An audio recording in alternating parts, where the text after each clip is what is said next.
সকলোৱে তালি বজাব। Praise the Lord। Hallelujah. Praise the Lord. Hallelujah. আহক আমি আকৌ এবাৰ যিবিলাকে গীত গাই গ'ল, যিবিলাকে তাল নহ'লেও সুৰ নহ'লেও কণ্ঠ নহ'লেও ঈশ্বৰৰ আত্মাৰে গাই গৈছে। হালেলুয়া। যিজনে সুৰ নহ'লেও তাৰ নহ'লেও হাতত তাৰিলে যিবিলাকে গাই যাব তাতেও পবিত্ৰ আত্মা আহে বুলি কৈছে। হালেলুয়া। তাতেও পবিত্ৰ আত্মাই স্থিতি হ'ব আৰু তাক তেওঁ চলাই নিব আৰু তেওঁ কেতিয়াও দুখত পৰিব নিদিব বুলি কৈছে। হালেলুয়া। সেইটোৰ কাৰণে যিবিলাকে গাই গ'ল আজি তাল নহ'লেও সুৰ নহ'লেও আহক আমি ডাঙৰকৈ যীশুৰ নামত তাল হওক, যীশুৰ নামত সুৰ হওক, গাই থকা দিনত তেওঁলোকে আকৌ ভালকে গাব পাৰে। Hallelujah. Praise the Lord, praise the Lord, praise the Lord. Hallelujah. Thank you সকলোকে। আজি আমাৰ মাজত মহান দাস দুজন নাথাকিলেও তেওঁবিলাকে বেলেগ কামত ব্যস্ততা থাকিলেও তাৰে মাজতে আমাক ঈশ্বৰে নিজৰ ৰাইজত থিয় কৰাইছে। হালেলুয়া। সকলোৱে ইজনে সিজনে আৰ্হি হয়, জাকৰ আৰ্হি হয়, একেলগে ইজনে সিজনে মৰমেৰে প্ৰেমেৰে ফোন কৰি কয় বা আহক আমি যাওঁ আজি গুড ফ্ৰাইডে, আমি একেলগে যাওঁ বল বুলি সকলো একেলগে ওলাই আছে আজি, হয়নে? Praise the lord. বলে যীশু মসীহ কি। সকলোকে প্ৰভু যীশুৰ নামত ডাঙৰকৈ নমস্কাৰ। হালেলুয়া। কাৰণ ঈশ্বৰে কৈছে তোমালোকে ইজনে সিজনে মিলেৰে ইজনে সিজনে প্ৰেমেৰে তোমালোকে থাকিলেহে ময়ো তোমাৰ লগত থাকিম আৰু ময়ো সুখী হ'ম বুলি কৈছে। হালেলুয়া। Praise the lord. আহক আমি চাম যি আজি গুড ফ্ৰাইডেৰ বিষয়ে যি ঈশ্বৰে বাইবেলত কৈ থৈছে, যোহনত, মাৰ্কত, যিছয়াত যিবিলাক বাক্য কৈ থৈ দিছে, লোকত কৈ থৈ দিছে, মঠিত কৈ থৈ দিছে, এই সকলো বাক্য আজি আমি চুটিকৈ আমি চাম। হালেলুয়া। বেছি দীঘল নাচাম, ধৰ এটা লাইনত 5 মিনিট 6 মিনিট এনেকৈ চাম। তাতে কিমান সময় লাগি যায়, 1 ঘণ্টা লাগি যায় না 40 মিনিট লাগি যায়, আমি চাম। যিমান পাৰোঁ আমি মই শ্বৰ্ট কৰিব চেষ্টা কৰিম, আপোনালোকৰ যেন বৰিং নহয় আৰু মোৰো যেন কৈ বৰিং নালাগে, কিন্তু পবিত্ৰ আত্মাই আমাৰ মাজত যেন থাকিব লাগে। হালেলুয়া। পবিত্ৰ আত্মাৰ মাজত থাকিলেহে আমি যিমান ক'লেও শুনিব পাৰিম আৰু যিমান ক'লেও সি কৈ থাকিব পাৰে। হালেলুয়া। Praise the lord. আহক আমি চাম ছুটিকৈ যোহনৰ পৰা আমি আৰম্ভ কৰিম আজি, যে যীশুখ্ৰীষ্টই গেটছেমানি বাৰীত প্ৰাৰ্থনা কৰাৰ পিছত গেটছেমানি বাৰীত আহক যোৱাকালি ৰাতি প্ৰভু যীশুৱে কি প্ৰাৰ্থনা কৰিছিলে সেইটো আমি অলপমান চাম। লোকে লিখা খবৰ এটা ওলাব। যোৱাকালি প্ৰভু যীশুৱে কি প্ৰাৰ্থনা কৰিছিলে সেইটো আমি অলপমান চাম, কাৰণ যোৱাকালি আমি ফাষ্টিং গীৰ্জা ৰখা নহ'ল, কাৰণ বেলেগ ঠাইত বা বেলেগ মণ্ডলীত তেওঁবিলাকে সোমবাৰৰ পৰা ৰবিবাৰলৈকে 7 দিনীয়া ফাষ্টিং ৰাখিছে, আৰু মই ফাষ্টিঙত আপোনালোকক 1 দিনীয়া ফাষ্টিং, তাৰপিছত 3 দিনীয়া ফাষ্টিং, 1 সপ্তাহীয়া ফাষ্টিং, 7 দিনীয়া ফাষ্টিং, তাৰপিছত 10 দিনীয়া ফাষ্টিং, 14 দিনীয়া ফাষ্টিং, 21 দিনীয়া ফাষ্টিং, 40 দিনীয়া ফাষ্টিঙৰ বিষয়ে আপোনালোকক মই কৈছিলোঁ। যিবিলাকে আহিছে তেওঁলোকে ভালকৈ বুজিছে, আৰু সেই ফাষ্টিঙৰ বিষয়ে কেনেকৈ ল'ব লাগে, আৰু ফাষ্টিং কিহৰ কাৰণে 1 দিনীয়া ল'ব লাগে, কিহৰ কাৰণে 3 দিনীয়া ল'ব লাগে, কিহৰ কাৰণে 7 দিনীয়া ল'ব লাগে, সেইটো মই ভালকৈ বুজাই দিছোঁ। আপোনালোকে ঘৰতে শুই থাকিলে, হালেলুয়া, আপোনালোকে গমেই নাপালে গীৰ্জাত কি হৈ গ'ল। হালেলুয়া। ঠিক তেনেকৈ যেতিয়া প্ৰভু যীশু আহিব, এই যেনেকৈ প্ৰভু যীশু কষ্টকাৰী গৈ গুচি গ'ল, তেনেকৈ মনে তেওঁ আহিব, তেতিয়া আপোনালোকে যদি শুই থাকে, সেই তাতে গীৰ্জা আছে বোলে, সেই তাতে প্ৰাৰ্থনা হৈছে বোলে, আপুনি গমেই নাপাব। মোবাইল টিভি থাকিব, ইনষ্টাগ্ৰাম, ফেচবুক, হালেলুয়া, সেইবিলাকত আপুনি বেছি থাকিলে তেতিয়াহ'লে যীশুখ্ৰীষ্ট আহি কেতিয়াবা লৈ গুচি গ'ল, পৃথিৱীখন ধ্বংস হৈ গ'ল, আপুনি সেনেকৈ কেনেকৈ মৰি গ'ল আপুনি গমেই নাপাব, মই ক'ত আছোঁ আত্মাটো, সেনেকৈ হৈ যাব। সেনেকৈ যেন নহয়, সেইটো কাৰণে আমি ঈশ্বৰৰ লগত লাগি থাকিব হ'লে আমি কপৰ নিচিনাকৈ নম্ৰ আৰু সাপৰ নিচিনাকৈ টেঙৰ হ'ব দিছে প্ৰভু যীশুৱে নিজে কৈছে মঠিত। হালেলুয়া। সেইকাৰণে ক'ত কি হৈছে, ক'ত কি হোৱা নাই, আমি ঈশ্বৰ ৰাখে ক'ত কি হ'ব বুলি কৈ থৈছে। সেইটো যেনেকৈ আপোনাক বেলেগৰ নাম্বাৰ মানুহৰ ছেভ কৰি থৈ দিয়ে, আমুক বৰ নাম, সেয়ে মোৰ পইচা পাব আছে, তাক ফোন কৰিব লাগিব, সেনেকৈ যে কৰে আপোনালোকে, ঠিক তেনেকৈ ঈশ্বৰ ৰাখে যি কৈছে সেইটো ছেভ কৰি থৈ দিয়ক।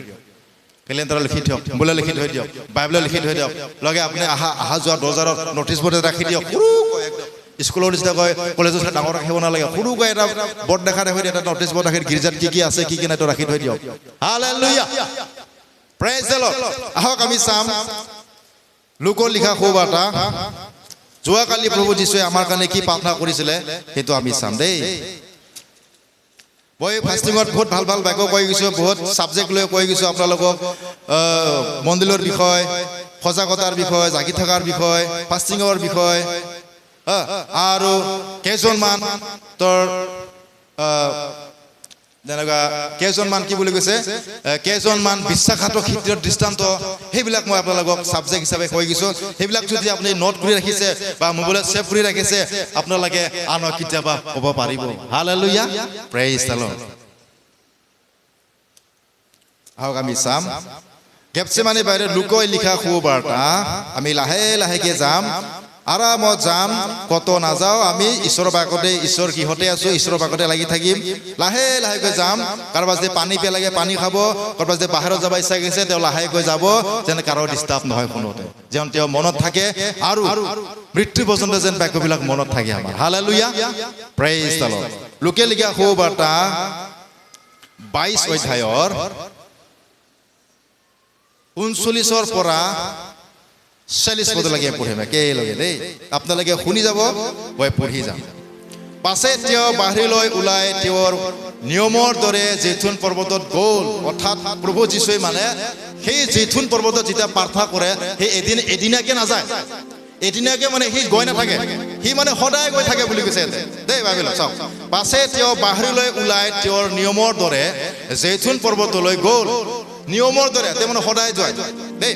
আৰু শিষ্যবিলাকে তেওঁৰ পাছে পাছে গ'ল বুলি কৈছে। 40 পদত কৈছে, সেই ঠাই পাই তেওঁবিলাকক ক'লে, পৰীক্ষাত যেন নপৰা এই নিমিত্তে প্ৰাৰ্থনা কৰা। আৰু কৈছে, পাছে তেওঁ শিলৰ এটা দলিমানৰ আৰ হৈ আঁঠু কাঢ়ি প্ৰাৰ্থনা কৰি ক'লে, হে পিতৃ, যদি তোমাৰ ইচ্ছা হয় তেন্তে এই পান পাত্ৰ মোৰ পৰা দূৰ কৰা। হালেলুয়া, প্ৰভু যীশুক মৰমেৰে নম্ৰতাৰে কৈছে, হে পিতৃ, যদি আপোনাৰ ইচ্ছা হয় তেন্তে এই পান পাত্ৰ মোৰ পৰা দূৰ হওক। কিমান নম্ৰতাৰে ক'ব লাগিব প্ৰভু যীশু। হালেলুয়া। আৰু আমি কেনেকুৱা অনুমান কৰি চাওঁ। সেইকাৰণে কৈছে, তথাপি মোৰ ইচ্ছা নহয় বুলি কৈছে, তোমাৰ ইচ্ছা হওক। অৰ্থাৎ আমি যেতিয়া মোক মায়ে ক'লে যে তুমি থাকিবানে মই থাকিম, এইটো ডিচিশ্যন হোৱা নাই। এতিয়া মই ক'লো আপুনিয়ে থাকক, মায়ে থাকক দে, আপোনাক বিচাৰি থাকে, আপোনালোকক হেৰি কৰে, যাতে আপোনালোকে থাকক, মই নাথাকিলেও হ'ব বুলি কৈছোঁ। নহয় ৰ চিন্তা কৰোঁ, মই ৰাতিয়ে খবৰ দিম, পাৰোঁ না নৰোঁ এইটো। তথাপিও সি আহিমে বুলি কৈছিলে মায়ে। তাৰপিছত মই হ'লো দে, মায়ে ক'লো ভালেই হ'ব, তেতিয়াহ'লে মই তাতে ৰাতিপুৱা গৈ থাকিম, সেনেকৈ চিন্তা কৰিলোঁ। তাৰপিছত ৰাতিৰ ভিতৰত ফিল্মৰ কাহিনীটো চেঞ্জ হৈ গ'ল। হালেলুয়া,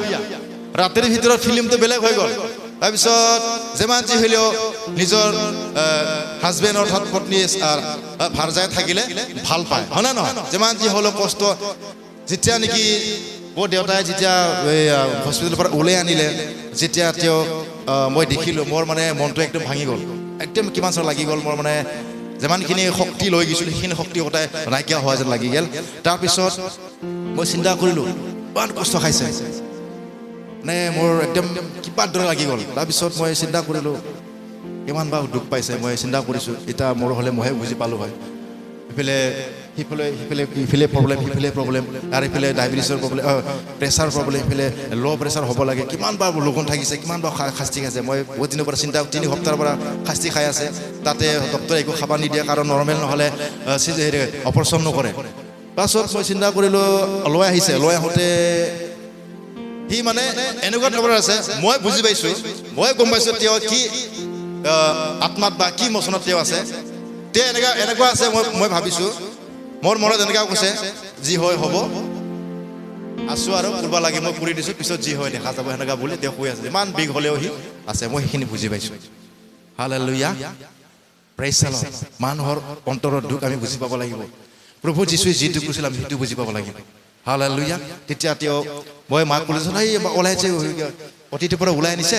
মায়ে যাচোন যা। মই গ'লোঁ, মই নাযাওঁ দেই, তাতে বেলেগ মানুহ গ'লে কিজানি কিবা ক'ব পাৰে বুলি মই নগ'লোঁ। পিছত মাক কাকে পঠালোঁ। তাৰপিছত মই কিবা নক'ব বুলি মই পিছত আছে গ'লোঁ। তাৰপিছত ডাঙৰ কাৰণে ধৰাৰ কাৰণে মানুহ ৰখি আছে, কোনো নাই। তাৰপিছত পিঠিৰ পিছফালে গোটা নিচিনাকৈ এটা কাপোৰে হ'ব, প্লাষ্টিক না, মই ধৰোঁতে প্লাষ্টিক নিচিনা লাগিছে পিঠিত, মানে পিঠিৰ মাজেদি ৰুচি নিচিনাকৈ দাঙব লাগে। পিছত মই দাঙিলোঁ কিবাকে। পিছত দাঙোতে এনেকুৱা কিছুমান এটা শব্দ ওলাইছে দেউতাৰ পৰা, মই মানে একদম আৰু বেছি ভাঙি গ'লোঁ। সেইটো শব্দ মানে আপোনাক মই ক'ব নোৱাৰোঁ এনেকুৱা মানে কেকাইছে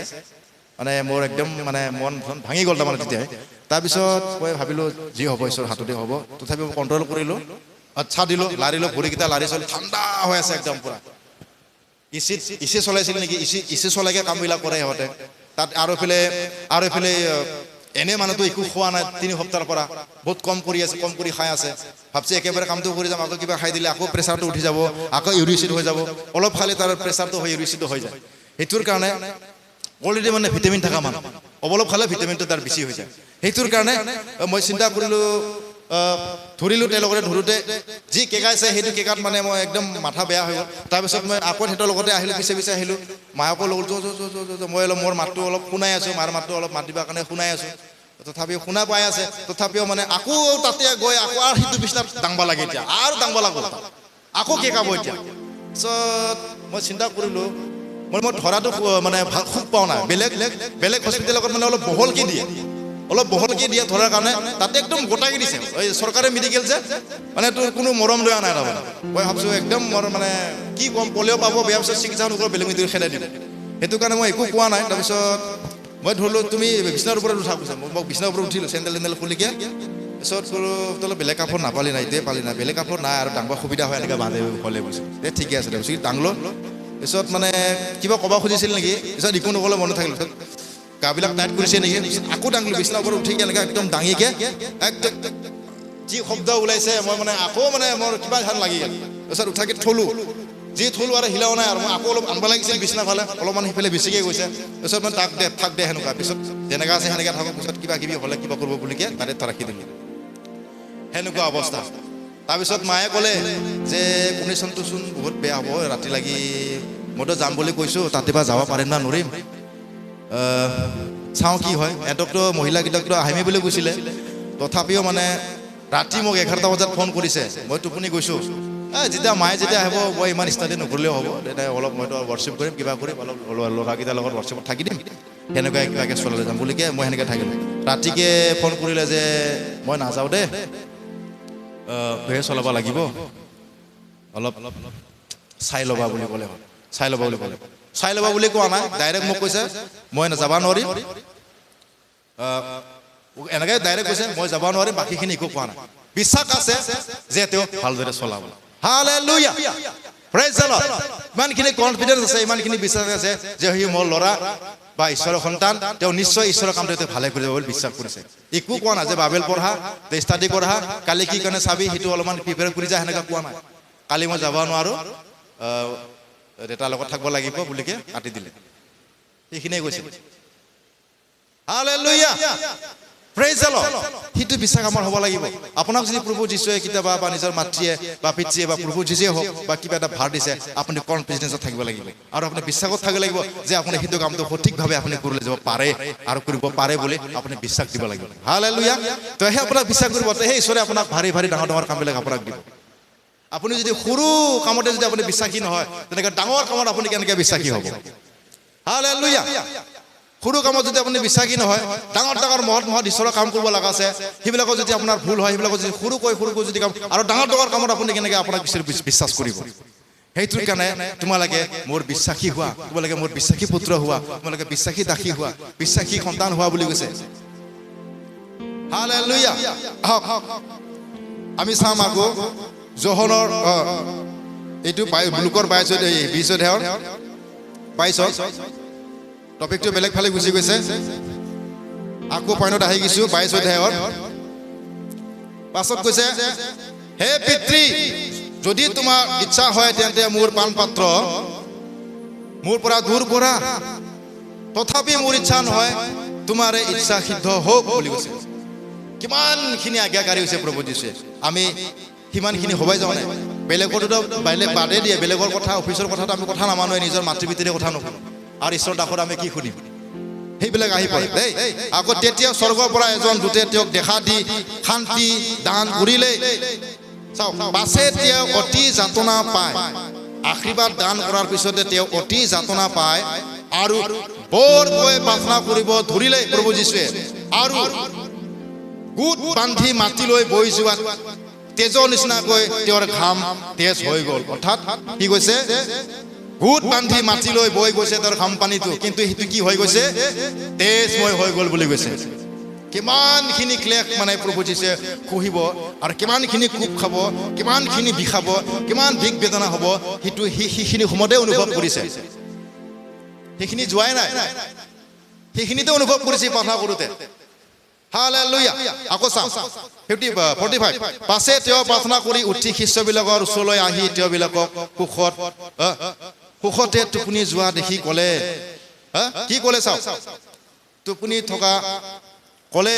তোমালোকে কিয় টোপনি গৈছা? পৰীক্ষাত যেন নপৰা এই নিমিত্তে উঠি প্ৰাৰ্থনা কৰা। হালেলুয়া। এইটো কথাটো আমাক ঈশ্বৰৰ দাসবিলাক কিয় কয়? তুমি কিয় এনেকুৱা ভুল কাম কৰি আছা? তুমি কিয় বাৰে বাৰে এটা ভুলটো কৰি আছা? তুমি কিয় এনেকুৱা য'ত যাব তাতে গৈ আছা? তুমি কিয় এনেকুৱা ইজনে সিজনে মনে মনে ফোনত কূটনীতি কৰি আছা? তোমালোকে মনে মনে কিয় এনেকুৱা কথা পাতি আছা? তোমালোকে মনে মনে কিয় সেনেকুৱা এইবিলাক পলিটিকেল খেলি আছা? তোমালোকে মনে মনে কিয় সেইবিলাক যিটো নেকি একশ্যন ল'ব নালাগে সেইবিলাক একশ্যনবিলাক লৈ আছা? সেইটো কথা, সেইটোৱে সোমাই আছে আমাৰ বিশ্বাসীৰ মাজত। যিটো নেকি চলে সেইটোকে প্ৰভু যীশুৱে আমাক প্ৰেক্টিকেল কৰি দেখাই আছে। হালেলুয়া। আৰু বেলেগ সোমোৱা নাই,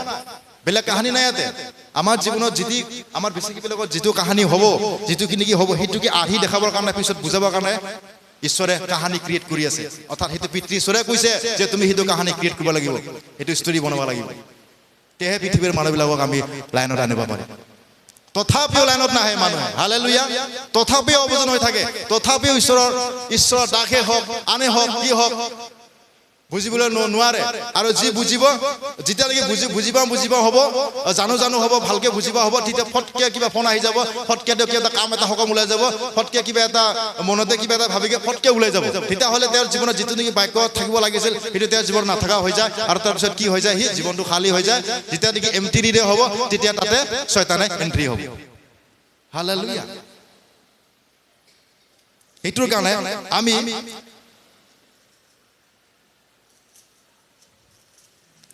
কাৰণে আমি নিজকে আমি কেনেকৈ চলো, কেনেকৈ আমি চলিব লাগে, সেইটো সম্পূৰ্ণৰূপে আমাক কি কৈছে? চেতনা দি গৈছে আৰু সাৱধানতা আমাক দি গৈছে প্ৰভু যীশুৱে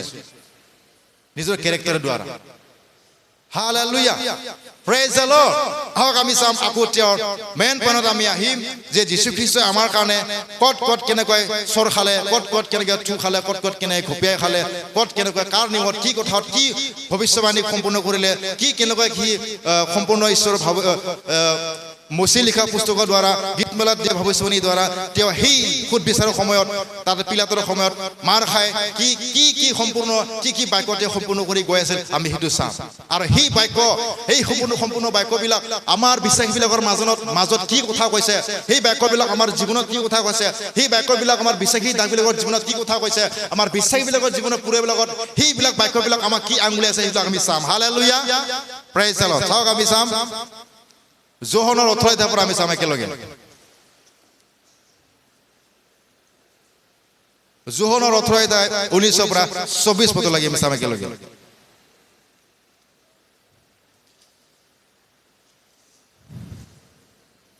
যোহনৰ 18 অধ্যায় 19 পদ পৰা 24 পদ। আৰু একবাৰ কৈছো মই আপোনালোকক, যোহনৰ 18 অধ্যায় 19 পৰা 24 পদ। আহক আমি চাম একেলগে। তেতিয়া মহাপুৰোহিতে যীশুক তেওঁৰ শিষ্যবিলাকক আৰু উপদেশ দিয়া সুধিলে। যীশুৱে তেওঁক উত্তৰ দিলে, এই জগতৰ আগত প্ৰকাশকৈ ক'লো, মই নামঘৰত আৰু ধৰ্মধামত অৰ্থাৎ সকলো যিহুদী বিলাকক গোট খোৱা ঠাইত সদায় শিক্ষা দিলো। হালেলুয়া। এই সময়ত যেতিয়া প্ৰথম প্ৰভু যীশুৱে ৰাতি তেওঁক ধৰি নিলে, ৰাতি ধৰি নিয়াৰ পিছত প্ৰভু যীশুক এতিয়া চিকিলি বান্ধি আৰু ৰাতি তেওঁক ঘোচা মাৰি ঘপিয়াই মাৰি তেওঁৰ চকুবিলাক ফুলাই দিছে। এইখিনি কণ্ডিশ্যনত প্ৰভু যীশুৰ চৰিত্ৰটো কি হৈছে জানেনে? পুৰা মাৰি এইবিলাক ঘোচা মাৰি এইবিলাকত মাৰিলে কি চকুবিলাক ফুলে নে? এই চকুবিলাক ফুলি গৈছে। আৰু প্ৰভু যীশুৱে মানুহবিলাকক চকু দি এনেকৈ চাই আছে। প্ৰভু যীশুৱে অনুভৱ কৰক, অকণমানকে দেখা পায় প্ৰভু যীশুৱে মানুহবিলাকক, দেখা পাক নাপাকে দেখা পায়। এনেকুৱা কণ্ডিশ্যন হৈছে। চাওক ইমানখিনি মাৰিছে ৰাতি প্ৰভু যীশু দেখা নাপায় আৰু চিকিলি আছে ডাঙৰ চিকিলি আছে 21 পদত কৈছে শিক্ষা দিলো গুপতে এই কোৱা নাই মানে প্ৰভু যীশুৱে যি শিক্ষা দিছে সকলো অপেন প্ৰিচিং কৰিছে অপেন গস্পেল দিছে ধৰ্মধামত বা ৰাস্তাবিলাকত পৰ্বতত যীশুৱে খোলাকৈ প্ৰচাৰ কৰিছিলে সেই কথাটো কৈছে গুপতে একো কোৱা নাই মই কৈছে আৰু কিয় সুধিছা যিবিলাকে শুনিলে তেওঁক মই ক'লো আৰু তাক তেওঁলোকক সোধা চোৱা মই কি কথা ক'লো এই তেওঁক তাক জানিবলৈ জানে হালেলুয়া মই যিবিলাকক বাক্য কৈছিলোঁ যিবিলাকক মই শুনাইছিলোঁ সেইবিলাককে সোধা মই কি কৈছিলোঁ মই একো মিছা কথা কোৱা নাই মই কোনো লুকা কথা কোৱা নাই তাৰপিছত আকৌ চাওক 22 পদত এই কথা কোৱাত ওচৰ থিয় হৈ থকা টেকেলাবোৰৰ মাজত আটাই যীশুক চৰ মাৰি ক'লে মহাপুৰোহিতক এনে উত্তৰ দিয়ে নে যীশুৱে সেনেকা উত্তৰ দিয়া কোনে সেনেকা কৰিলে চৰ মাৰিছে এক চৰ মাৰিছে প্ৰভু যীশু এনেকা কয় নেকি কিয় এনেকা কৈছা কিয় এনেকা ক'ব লাগে আমাৰ পুৰোহিতৰ আগত জাজাগত কিয় এনেকা কৈছা সেই সময়ত আপুনি অনুভৱ কৰক হালেলুয়া মিঠা কৈ লাহে কৈ মৰমত কৈ নিজৰ ফলীয়া কৰাতকৈ নিজৰ ফালে গিজাত টানা নিচিনাকৈ ক'লে নহ'ব ঈশ্বৰৰ বাক্যত হালেলুয়া নিজৰ ফলীয়া নিজৰ মিস্ত্ৰী ফালে টানা নিজৰ মিস্ত্ৰী ফালে আশা হিচাপত বাক্য ক'লে নহ'ব বাইবেলত যি লিখা আছে সেইটো ক'ব লাগিব নহ'লে মানুহৰ সেই গাখীৰ খোৱা বাক্যৰ নিচিনা হৈ থাকিব হাত দি বাক্য খাব নোৱাৰিব পিছত হাত দি বাক্য দিলে মানুহবিলাকে কি হ'ব পিছত বিশ্বাসৰ পৰা খহি যাব আৰু বাক্যত ষ্ট্ৰং হ'ব নোৱাৰিব তেওঁলোকে যেতিয়া ষ্ট্ৰং বাক্য দিব সেইগিলা বাক্য শুনিব নোৱাৰোঁ সেইগিলা বাক্য আমি খাব নোৱাৰোঁ এইগিলা বাক্য আমি শুনিব নোৱাৰোঁ বহুত টান বাক্য আমি শুনিব নোৱাৰোঁ গাবিলাক জ্বলি যায় গাবিলাক মানে শুনিব নোৱাৰোঁ মাথা বিষাই যায় মানে শয়তান আছে সেনেকা মানুহ যিবিলাকে কয় শয়তান থকা মানুহ সেইবিলাক ঈশ্বৰৰ বাক্য শুনিব নোৱাৰা মানুহ শয়তান থকা মানুহ আৰু যিবিলাকে সোনকালে শেষ কৰক এই বহুত দেৰি হৈ গৈছে গীৰ্জা মানে ঈশ্বৰৰ আত্মা নাথাকা মানুহ হয় বাক্য শুনিব নোৱাৰে ৱৰ্শ্বিপ শুনিব নোৱাৰে সেনেকা মানুহ সেইগিলা মানুহ স্বৰ্গ পাব নেকি যিবিলাকে স্বৰ্গ পাব তাকো ডিষ্টাৰ্ব কৰিব হালেলুয়া প্ৰেইজ দ্য লৰ্ড আচ্ছা তেওঁ এইবাৰ কথা কোৱাত চৰ মাৰি পুৰোহিতক এনে উত্তৰ দিয়ে নে যিয়ে তাক উত্তৰ দিলে যদি অযথা কৈছো অথকা কৈছো তেনেহ'লে থকাৰ প্ৰমাণ দিয়া যদি মিছা কৈছো তেনেহ'লে মিছা কথা কৰিব প্ৰমাণ দে প্ৰভু যীশু কৈছে দেই কিন্তু যদি ভাল কথা কৈছো তেন্তে মোক কিয় মাৰা বুলি কৈছে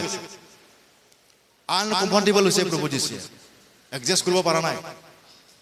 আনকমফৰ্টেবল হৈছে যিমান যি হ'লেও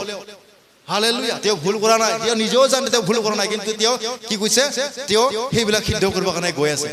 তেওঁ মাৰ খাই আছে তথাপিও মানে সেই উত্তৰ দি আছে যি উত্তৰ দিব লাগে সেই সকলো উত্তৰ সেই ভাৱবাণী কোৱাৰ দ্বাৰা বাক্যৰ দ্বাৰাই কৰি আছে হালেলুয়া আৰু 24 তাতে তাতে হানেনে বান্ধত থকা তেওঁক কাইফা মহাপুৰোহিতৰ ওচৰলৈ পঠাই দিলে সেইখিনি আলোচনা কৰি সেইখিনি কথা পাতি চৰ মাৰি ধুমকি দি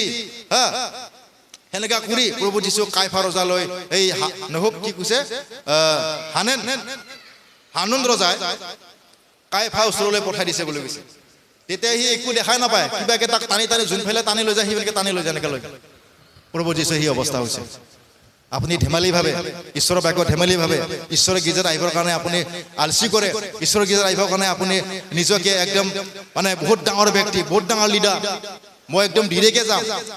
ঠিক টাইমত যাবাগে যাম সেনেকৈ আপুনি স্বৰ্গৰাজত যাব স্বৰ্গৰাজত সেনেকৈ সোমাব আপোনাক প্ৰভু যীশু কি ক'ব জানেনে হেই অধৰ্মচাৰী মই তোমাক চিনি তুমি মোৰ পৰা দূৰ হ'ব বুলি ক'ব তেতিয়া আপুনি কি কৰিব জীৱন পুস্তকত আপোনাৰ নামেই নাই আপোনাৰ সেই কেৰেক্টাৰ আচৰণটোৱে নাই আপোনাৰ বেলেগ কেৰেক্টাৰ আচৰণ সোমাই আছে বাইবেলত সেইটোকে বুজাব চেষ্টা কৰিছে প্ৰভু যীশুৱে এইটো বাহিৰা মানুহ বুজাব চেষ্টা কৰা নাই যীশু খ্ৰীষ্টক বিশ্বাস কৰা মানুহবিলাকে বুজাই আছে হালেলুয়া প্ৰেইজ দ্য লৰ্ড দেই আকৌ আমি চাম যেতিয়া কাইফা ৰজালৈ লৈ গ'ল কাইফা ৰজাৰ কথাটো ক'ত আছে আপুনি জানেনে মঠি 24 চাম কাইফা ৰজা তাত লৈ গৈছিলে যে কাইফা ৰজাৰ কাহিনী আমি তাতে চাম কাইফা ৰজাই আৰু কি কৰিছিলে তাত কাইফা ৰজাৰ বা কি উৎপাত কৰিছিলে আমি চাম কিমান হিংসা কৰিছিলে কিমান বেয়া পাইছিলে আৰু এটা কথা কওঁ মই যে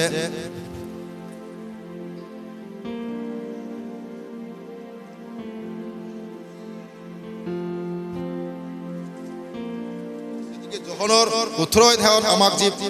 ঈশ্বৰে শিক্ষা দিছে তাতে মই আপোনালোকক এটা কথা কৈ দিওঁ আপোনালোকে সেইটো মনত ৰাখিব যে আমাৰ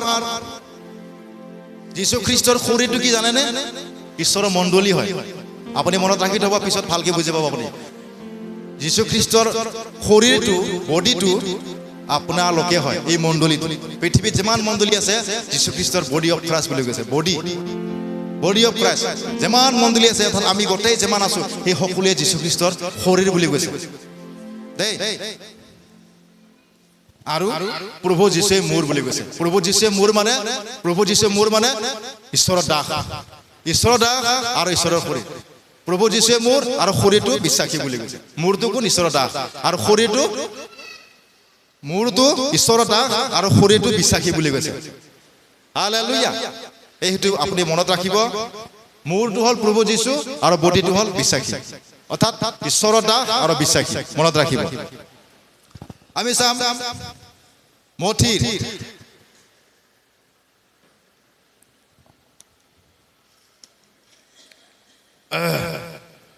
মথি 26 অধ্যায় 1 পৰা 56 লৈকে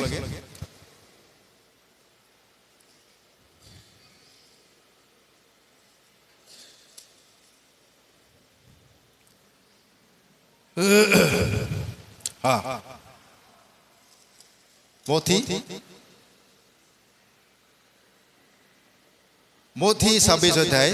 1 পৰা আমি চাই যাম দেই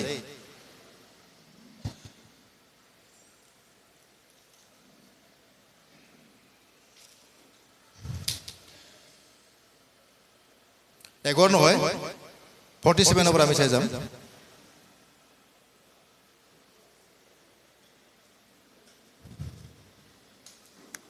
লাগে আমি চাই যাম দেই 47 পৰা শত্ৰুৰ হাতত সমৰ্পণ হোৱা প্ৰভু যীশুৱে নিজকে সাৰেণ্ডাৰ কৰিছে তেওঁক কাইফাৰ হাতত পঠাই দিছে আৰু কাইফাৰ কথাখিনি ইয়াতে লিখা আছে আমি চাম তেওঁ কথা কৈ থাকোতে চোৱা 12 জনৰ মাজৰ যিহুদা আৰু তেওঁৰ সৈতে প্ৰধান পুৰোহিতৰ মাজৰ বিদ্ৰোহীসকলৰ মাজৰ আচ্ছা এইটো নহয় এইটো 57 পৰা 57 দেই 57 সৰি তাৰ তলত নেক্সট চেপ্টাৰত পাছে অধ্যাপক আৰু বিদ্ৰোহীসকলে ঠাইত গোট খাই আছিল তালৈ যীশুক ধৰাবিলাকে কাইফা নামেৰে মহাপুৰোহিতৰ ওচৰলৈ তেওঁক লৈ গ'ল আৰু পিতৰে মহাপুৰোহিতৰ চোতাললৈ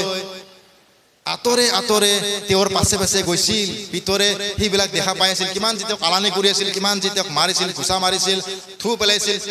এই সকলো আমি পিছত দেখাবলৈ পাম তেতিয়া পিতৰে সেইবিলাক চাবৰ কাৰণে গৈ আছিল তেওঁৰ পিছে মনে চুৰৰ নিচিনা কয় দেই কিন্তু তেওঁক ঈশ্বৰে এদিন ডাঙৰ দাগ কৰিছে দেই চাওক তেতিয়া প্ৰধান পুৰোহিতসকলে তেওঁক গোটেই সভাই যীশুক বধ কৰিবলৈ তেওঁৰ বিৰুদ্ধে মিছা সাক্ষ্য বিচাৰিলে আৰু অনেকে মিছা সাক্ষী আহিলোতো তাক নাপালে কিন্তু শেষত দুজনে আহি ক'লে তেওঁ কৈছিল মই ঈশ্বৰৰ মন্দিৰ নষ্ট কৰিম কিন্তু 3 দিনৰ পিছত সাজিব পাৰো আৰু চাওক 62 তেতিয়া মহাপুৰোহিতে উঠি যীশুক ক'লে তুমি একো উত্তৰ নিদিয়ানে তোমাৰ সৈতে তোমাৰ লগৰ কি সাক্ষ্য দিছে আচ্ছা হালেলুয়া প্ৰভু যীশু কৈছে তুমি বোলে এনেকা কৰিছা তুমি বোলে মন্দিৰ ভাঙিম কৈছা তুমি বোলে এনেকা গিৰ্জা ভাঙিম কৈছা তুমি বোলে এনেকা কৰিম কৈছা সেইবিলাক কথা মানে তাক সুধি আছে অৰ্থাৎ নিজৰ মন্দিৰ ভাঙা মানে নতুনকৈ ঈশ্বৰৰ আমাৰ সন্তানবিলাকক তেওঁ কি বনাব পিউৰিফাই কৰিব অৰ্থাৎ তেওঁ আনিব কথাটো কৈছে দেই জেৰুজালেম ভাঙা মানে আগৰ নিয়মটো ভাঙিকে আৰু নতুন মানুহ জন্ম দিব কথাটো কৈছে হালেলুয়া প্ৰেইজ দ্য লৰ্ড আওক চাম আমি খাই কৰিছে তুমি একো নোকোৱা নে কিন্তু 60 কৈছে কিন্তু যীশুৱে নিয়ম দি থাকিল হালেলুয়া নিয়ম দি থাকিল বুলি কৈছে হালেলুয়া আমি চাম নিয়ম দি থাকাৰ কাৰণটো কি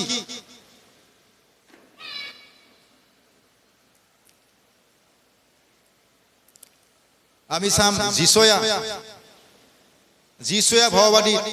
53 অধ্যায় আমি চাম 53 যিশুৱে ভয়বাদী 53 অধ্যায় আমি চাম 53 পদত আমি চাম সেই মনে মনে থকাৰ কাৰণটো কি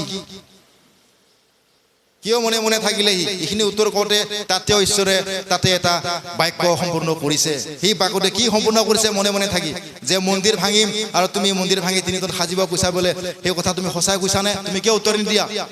তেতিয়া সি মনে মনে আছে কিহৰ কাৰণে মনে মনে আছে আমি চাম সেইটো চাওক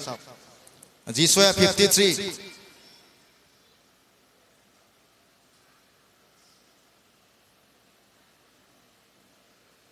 চাওক কিহৰ কাৰণে 6 পদ 7 পদত লিখা আছে 7 পদত তেওঁ উপদ্ৰৱ পালে তথাপি নম্ৰ হৈ তেওঁৰ মুখ নেমেলিলে কিন্তু কাটিবলৈ নিয়া মেৰ পলিৰ বা নোম কটিয়াৰ আগত নিজম দি থকা মাইকী মেৰৰ নিচিনা আছিল এনেকি নিজৰ মুখ নিমিলিলে বুলি কৈছে সেই বাক্যটো সম্পূৰ্ণ কৰিছে যিশুৱে ভাৱবাদীয়ে যে এই কথাটো কৈছে 53 অধ্যায় 7 পদত কথাটো কৈছে সি মুখ বন্ধ ৰাখি সেই যে তেওঁক যে মেৰৰ নিচিনাকৈ বলি দিবলৈ লৈ গৈছিলে সেই কথাটো সম্পূৰ্ণ কৰিলে বুলি কৈছে হালেলুয়া তে যে উত্তৰ নিজে নিদিলে সেই উত্তৰ নিদিয়া কাৰণটো কাৰণ সি মেৰ পোৱালি হয় প্ৰভু যিশুৱে কাৰণ তেওঁক বলি দিব লৈ গৈ আছে সব কথাতে উত্তৰ দিব নোৱাৰে প্ৰভু যিশুৱে যিটো দৰকাৰ যিটো নি ভৱিষ্যবাণীৰ দ্বাৰা মুচি লিখা খুবাটা মুচি লিখা যি বিধান মুচি লিখা বিধান আৰু মুচি লিখা বিধান আৰু গীতমালাত লিখা সেই ভাৱবাণীবিলাক দেই মুচি লিখা বিধান আৰু গীতমালাত লিখা সেই সকলো ভৱিষ্যবাণীবিলাক প্ৰভু যিশুৱে সিদ্ধ কৰিছে হালেলুয়া কাৰণ সি উত্তৰ দিলে বেলেগ হৈ গ'ল হয় উত্তৰ দি দিলে বেলেগ হৈ গ'ল হয় বুলি কৈছে হালেলুয়া যেতিয়া প্ৰভু যীশুক ধুইবলৈ গৈছিল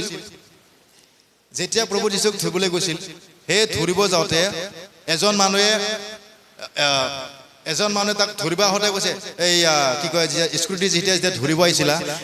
আহিছিলে সেই সময়ত এটা কথা কৈছিলে প্ৰভু যীশু বহুত ডাঙৰ কথা কৈছে তেওঁৰ কিমান শক্তি আছে সেইটো তেওঁক দেখাব পাৰিলে হয় বুলি কৈছে আমি চাম মঠিত 51 পৰা পঢ়িম মঠি পদটো আপুনি কওক পদটো 26 পদৰে দেই 26 পদৰে তাৰ ওপৰৰ পদটো 47 পৰা 56 সেইটো নপঢ়ো তাৰে মাজত মই দুটামান বাক্য পঢ়িম চাব 51 পৰা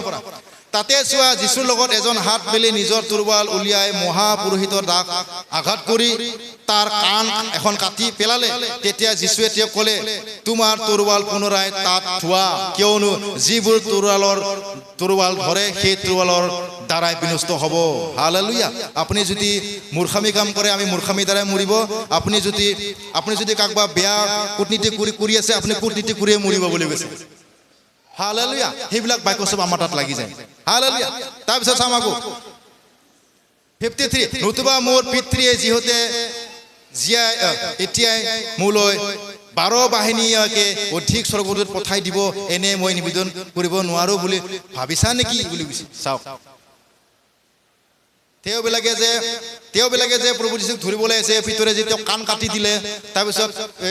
প্ৰভু যীশুৱে ক'লে তোমালোকে কিয় এনেকৈ তেওঁলোকক লাগিছা তোমালোকে মানে ঈশ্বৰৰ কামটো বাধা কৰিব বুলি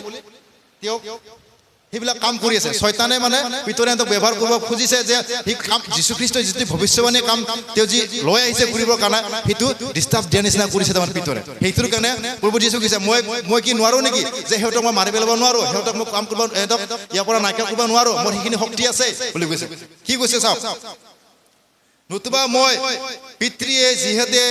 যিহতে এতিয়াই মোলৈ অৰ্থাৎ নতুবা মোৰ পিতৃয়ে যিহতে এতিয়াই মোলৈ 12 বাহিনীকে অধিক স্বৰ্গদূত পঠাই দিব এনে মই নিবেদন কৰিব নোৱাৰো বুলি তুমি ভাবিছানে ইমানখিনি শক্তি আছে একবাৰ যদি কৈ দিলে হয় প্ৰভু যীশুৱে মোক হেতে বহুত কষ্ট দি আছে প্ৰভু হে পিতৃ ঈশ্বৰ মই সেইখিনি কাম নকৰো সেইখিনি কাম কৰিবলৈ ইচ্ছা নাই এইবিলাকক মাৰি পেলাও মই আৰু যাওঁ মই এটা নাথাকো মই আৰু স্বৰ্গলৈকে যাওঁ যদি ক'লে হয় সেইখিনি কামটো যীশু পিতৃ যে নকৰাকৈ থাকিলা হয় নেকি নকৰাকৈ থাকিলা হয় আৰু আনকি যীশুৰে নিজৰে কিমান শক্তি আছিলে তথাপিও সি কি কৈছে মেৰৰ নিচিনাকৈ সেইবিলাক শক্তি সেইবিলাক পাৱাৰ বুলি কি কৰি থলে শক্তি নোহোৱা নিচিনাকৈ তেওঁ কি ক'লে নিজকে সমৰ্পণ কৰিছে বুলি কৈছে আপুনি যেতিয়া ঈশ্বৰৰ দাস হ'ব আপুনি যেতিয়া ঈশ্বৰক সমৰ্পণ কৰিব তেতিয়া আপোনাৰ যিমান ধন টকা পইচা যিমান জ্ঞান থাকিলেও আপুনি ঈশ্বৰৰ আগত সৰু হ'ব লাগিব কৈছে হালেলুয়া এইটো কৈছে প্ৰভু যীশুৱে দেই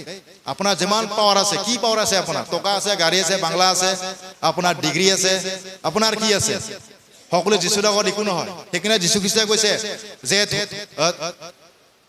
ধনীক লাজ দিবৰ কাৰণে দুখীয়াক মনত কৰিছোঁ জ্ঞানীক লাজ দিবৰ কাৰণে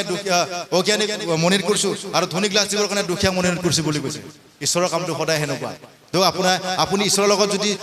আপুনি যদি ঈশ্বৰৰ লগত যদি সেনেকুৱাকৈ যায় নিজৰ পাৱাৰলৈ যদি যায় মোৰ পাৱাৰ আছে মোক দিয়ক মোক ভাৰটো দিয়ক মোৰ শিক্ষা আছে মোৰ ডিগ্ৰী আছে মই চেয়াৰমেন কৰিম মোৰ শিক্ষা আছে মই পাষ্টৰ হ'ম মোৰ শিক্ষা আছে মই ভালকৈ বাক্য ক'ব জানো মই মিঠাকৈ ক'ব জানো মানুহক মই নিজৰ ফালে টানিব পাৰোঁ মানুহক নিজৰ ফালে পাকাই ফেনেকা কয় মই নিজৰ ফুলে কৰিব পাৰোঁ সেইবিলাক বাক্য যদি আপুনি সেনেকা কৈ লৈ যদি যায় প্ৰভু যীশুৰ আগত আপুনি কি হ'ব এই ধৰ্মচাৰী মই তোমাক চিনি নাপাওঁ তুমি মোৰ পৰা দূৰ হ'ব বুলি ক'ব আজিকালি মণ্ডলীত সেইবিলাক কামেই চলি আছে সেইকাৰণে প্ৰভু যীশুৱে আগতে জানে সেইকাৰণে সেইবিলাক আগতে কৈ থৈ গৈছে hallelujah praise the Lord hallelujah praise the lord তো গতিকে আমি ঈশ্বৰৰ লগত ধেমালি বা ঈশ্বৰৰ নিজৰ জ্ঞান সেইগিলা লৈ আমি ঈশ্বৰৰ লগত ধেমালি কৰিব নালাগে আৰু ঈশ্বৰে ধেমালি কৰা নাই ঈশ্বৰে চিৰিয়াছ হৈ নিজৰ প্ৰাণ নিজৰ আমাৰ কাৰণে দি থৈ গৈছে বিনামূলীয়া এই বিনামূলীয়াটোকে যদি আপুনি সেনেকা কৰি লয় তেনেহ'লে আপুনি যদি টকা দিব লগা হ'ল হয় তেতিয়াহ'লেতো আৰু বহুত হৈ গ'ল হয় না তো গতিকে আমি ঈশ্বৰৰ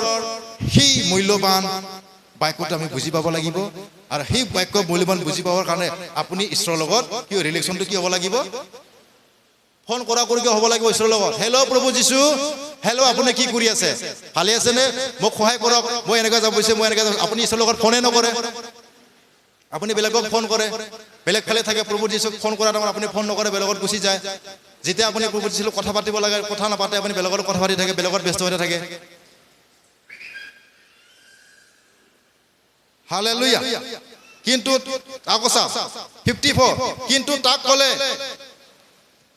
তুমি নোৱাৰো বুলি তুমি ভাবিছানে বুলি কৈছে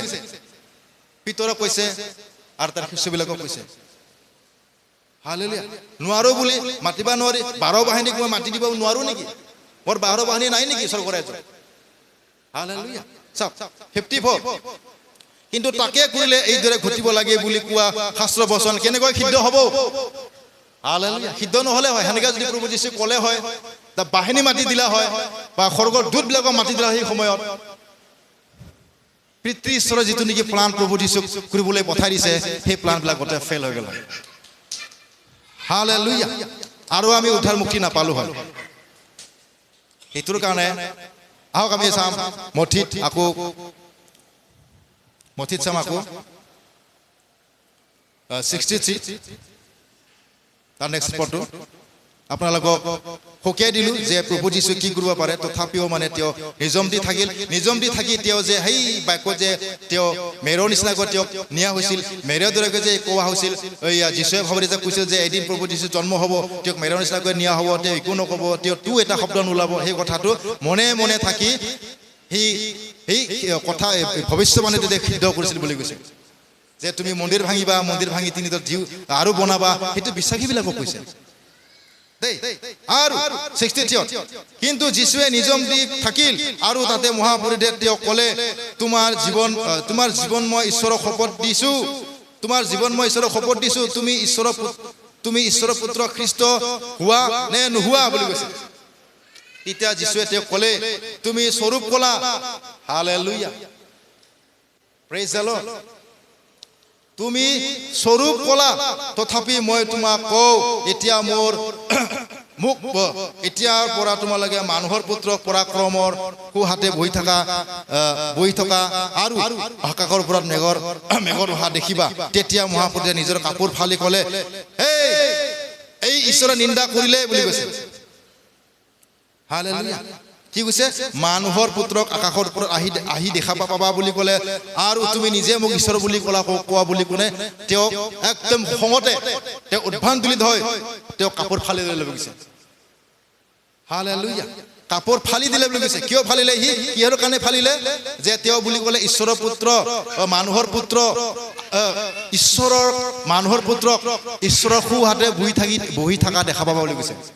ই মানুহ হয় নগণ্য হয় পিতৃ ঈশ্বৰক সোঁহাতে কেনেকৈ বহিব পাৰে বুলি সি খঙত মানে ঈশ্বৰক সেই নিন্দা কৰে বুলি কাপোৰ ফালি তাৰ একদম খংটো বেছি হৈ গ'ল যিখিনি অলপ কিবা আছিল তাতকৈ আৰু বেছি হৈ গ'ল তাৰমানে দেই তাৰপিছত কি হ'ল মানুহৰ পুত্ৰ মেঘত অহা দেখিবা যীশুখ্ৰীষ্ট মানুহৰ পুত্ৰ কেনেকৈ হ'ল এটা প্ৰশ্ন আপোনালোকে মোক সুধিব পাৰে যীশুখ্ৰীষ্ট মানুহৰ পুত্ৰ কেনেকৈ হ'ল সিটো ঈশ্বৰৰহে পুত্ৰ পিতৃ ঈশ্বৰৰহে পুত্ৰ এটা প্ৰশ্ন আহে নহয় আহে না নাহে আপোনালোকৰ মনত আছে না নাই মনত আহে না নাহে যে মানুহৰ পুত্ৰ কিয় কৈছে আপোনালোকে বুজিব বিচাৰে নে নিবিচাৰে জানিব বিচাৰে প্ৰভু যীশুক মানুহৰ পুত্ৰ কিয় কৈছে আৰু পিতৃ ঈশ্বৰৰ পুত্ৰ কিয় বুলি কৈছে হালেলুয়া মানুহৰ পুত্ৰ এইটোৰ কাৰণে হ'ল যে প্ৰভু যীশুই মৰিয়মৰ গৰ্ভ লোৱাৰ কাৰণে আৰু মানৱ জাতিৰ মাজত মানৱ জাতিক বাচাবৰ কাৰণে আহাৰ কাৰণে তেওঁক মানুহৰ পুত্ৰ বুলি ক'লে আৰু তেওঁ য'ৰ পৰা আহিছে প্ৰভু যীশুৱে পিতৃৰ পৰা ওলাইছে পিতা পুত্ৰ পবিত্ৰ আত্মা তিনিটা এক বুলি কৈছে তাৰ পৰা সি কি কৈছে বাক্যৰ পৰা আহি তেওঁ মাংস হ'ল বুলি কৈছে মাংস হোৱা গুণি মানুহৰ পেটত জন্ম হোৱা গুণি পৃথিৱীত জন্ম হোৱা গুণি তেওঁ মানুহৰ সন্তান হ'ল কিন্তু তথাপিও সি ঈশ্বৰৰ সন্তানে আছে হালেলুয়া যেতিয়া প্ৰভু যীশুৱে বাপ্তিস্মা লৈছিলে যোহন্না বাপ্তিস্মৰ দ্বাৰা সেই সময়ত কি কৈছে হে মোৰ প্ৰিয় পুত্ৰ ইয়াৰ কথা শুনা বুলি কৈছে পিতৃ ঈশ্বৰ ইয়ে মোৰ পুত্ৰ বুলি কৈছে আৰু ভৱিষ্যতবাণীত কি কৈছে মানুহৰ পুত্ৰক পিতৃ ঈশ্বৰৰ সোঁহাতে বহি থকা দেখিবা সেইবিলাক কথা তেওঁৰ সহ্য নহ'ল আৰু বুজি নাপালে সেইকাৰণে আমাৰ মাজত কিছুমান বিশ্বাসীবিলাকে কিছুমান ভাল কথাবিলাক ক'লে বুজি নাপায় তেওঁ একদম মানে বুজিয়ে নাপাওঁতে কি হয় সি আঁতৰ হৈ যায় ওলাই যায় গুচি যায় বাহিৰত সি কথা পাতে বাহিৰত থাকোঁতে সি কৰে আৰু যিখিনি জানিব লগা কথা তাতকৈ নাজনা হৈ যায় আৰু তাৰ জীৱনত শয়তানে কি কৰে বেছিকৈ কাম কৰে সেনেকা হৈছে কাৰণ সিও কি কৰিছে ঈশ্বৰৰে সন্তান ঈশ্বৰৰে জাতি আছিল ইহুদী জাতি আছিল কাৰণ সেই জাতিৰ আপোন জাতি আছিল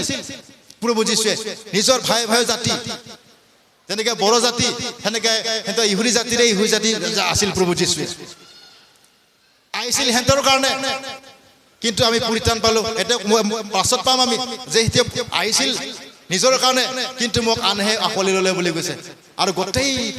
পৃথিৱীৰ কাৰণে মই সকলোকে পৰিত্ৰাণ দিলোঁ বুলি কৈছোঁ আৰু যিজনে বিশ্বাস কৰিব তেওঁ পৰিত্ৰাণ পাব আৰু যিজনে বিশ্বাস নকৰে তেওঁৰ কাৰণে নৰকটো অলৰেডি ৰেডি আছে বুলি কৈছে হালেলুয়া প্ৰেজ দ্য লৰ্ড আহক আমি চাম আকৌ ধুনীয়া পদ আছে তাতে দুটামান পদ আছে আকৌ আমি চাই যাম তাৰপিছত আমি পিলাতত কাষলৈ যাম পিলাতে আৰু কি কৰে দুটামান বাক্য আছে শেষ হ'ব আৰু তেওঁক নিন্দা কৰিলে চোৱা এতিয়া তেওঁলোকে ঈশ্বৰৰ নিন্দা শুনিলে অৰ্থাৎ তোমালোকে মনে কি ধৰে তোমালোকে উত্তৰ দি ক'লে এওঁৰ প্ৰাণদণ্ড যোগ্য যি কথা কৈছে প্ৰভু যীশুৱে যিখিনি কথা ক'ল সেইখিনি পুৰা প্ৰাণদণ্ড যোগ্য আছে তেওঁক আমি প্ৰাণদণ্ড দিব লাগিব সেই বুলি তেওঁলোকে মহাপুৰুষবিলাকে আলোচনা কৰিলে দেই তেতিয়া তেওঁলোকে যীশুৰ মূৰত থু পেলাই ঘপিয়ালে লৈ গৈছে প্ৰভু যীশুৱে দেখা নাপায় মই আপোনাক আগতে কৈছোঁ প্ৰভু যীশুৱে এনেকুৱা সৰুকৈ অলপমানকৈ দেখা পায় চিনিও নাপায় এনেকুৱা হৈ আছে চিনি নাপায় কোনে মাৰিছে কোনে থু পেলাইছে কোনে সুধি আছে সি গম নাপায় হালেলুয়া প্ৰেজ দ্য লৰ্ড আপুনি অনুভৱ কৰক প্ৰভু যীশুৰ দুখ আৰু প্ৰভু যীশুৱে কি যাতনা খাইছে আপোনাৰ কাৰণে আমাৰ বিশ্বাসীবিলাকৰ কাৰণে আমাক ভাল ৰাস্তাত আনিবৰ কাৰণে আমাক শুদ্ধ পথত আনিবৰ কাৰণে শুদ্ধ ৰাস্তাত যাবৰ কাৰণে শুদ্ধ পথত আমাক নিৰন্তৰে চলি যাবৰ কাৰণে প্ৰভু যীশুৱে কিমান কষ্ট আছে আৰু আমি কি কৰোঁ অল্প আচৰণ কৰোঁ আমি আৰু অল্প আচৰণ চলি থাকোঁ আৰু নিজকে আমি প্ৰভু যীশুত কি সম্পূৰ্ণভাৱে আমি সমৰ্পণ কৰিব পৰা নাই সেইটোৰ কাৰণে আমাৰ জীৱনত কি আছে দুখ ক্লেশ আকাল মই কৈছোঁ ফাষ্টিঙত কৈছিলোঁ আপোনালোকক যে আজ্ঞা পালনৰ দ্বাৰাই আমি ধাৰ্মিক হ'ব বুলি কৈছে সেইকাৰণে কৈছে যে তোমালোকে প্ৰথমতে ঈশ্বৰৰ ৰাজ্য স্বৰ্গ ৰাজ্য পিতৃ ঈশ্বৰক বিচৰা পৰস্পৰ প্ৰেম কৰা ইজনে প্ৰেম কৰা তাতে তোমালোকক সকলো দিয়া হ'ব এই দুটা বাক্যটোকে আমি পালন কৰিব নোৱাৰোঁ আৰু ভিতৰৰ বাক্য আপোনালোকক বাছি ক'লেও বা আমি বাছি শুনি থাকিলেও আমি একো কাম নহ'ব কি বাক্য ক'লো মই তোমালোকে প্ৰথমতে স্বৰ্গ ৰাজ্য বিচাৰা আৰু ধাৰ্মিকতা বিচাৰা মঠি 6:33 পদত কৈছে প্ৰথমতে তোমালোকে ঈশ্বৰৰ ৰাজ্য আৰু ধাৰ্মিকতা বিচাৰা ঠিক আছে আমি ঈশ্বৰৰ ৰাজ্য প্ৰথমতে বিচাৰিলোঁ ঈশ্বৰক বিশ্বাস কৰিলোঁ বাপ্তিস্মা ল'লোঁ আত্মা জল আৰু তেজত আমি বাপ্তিস্মা ল'লোঁ আৰু কলিচিয়াত কোৱাৰ দৰে প্ৰভু যীশুত আমি মোহৰ মাৰা খালোঁ মহৰ মাৰা খাৱাৰ পিছত যদি আমি ধাৰ্মিকেই হ'ব পৰা নাই কেনেকৈ আমি ধাৰ্মিক হ'ম ধাৰ্মিক কেনেকৈ হ'ব স্বৰ্গ ৰাজ্য প্ৰথমতে বিচাৰ কৰিছে আৰু ধাৰ্মিক হ'ব দিছে ধাৰ্মিক কেনেকৈ হ'ম মই সেই ছাবজেক্টটো মই ফাষ্টিঙত কৈছিলোঁ ধাৰ্মিক মই আপোনালোকক এটা শব্দতে শেষ কৰিবলৈ বিচাৰিছোঁ ধাৰ্মিক আমি হ'ম যীশুখ্ৰীষ্টৰ বাক্য পালন কৰাৰ দ্বাৰা হালেলুয়া আপোনালোকক পদটো মই দি দিওঁ ৰোমিয়াত আছে ৰোমিয়াত মই কৈ গৈছিলোঁ আচ্ছা মই আপোনালোকক কৈয়ে দিওঁ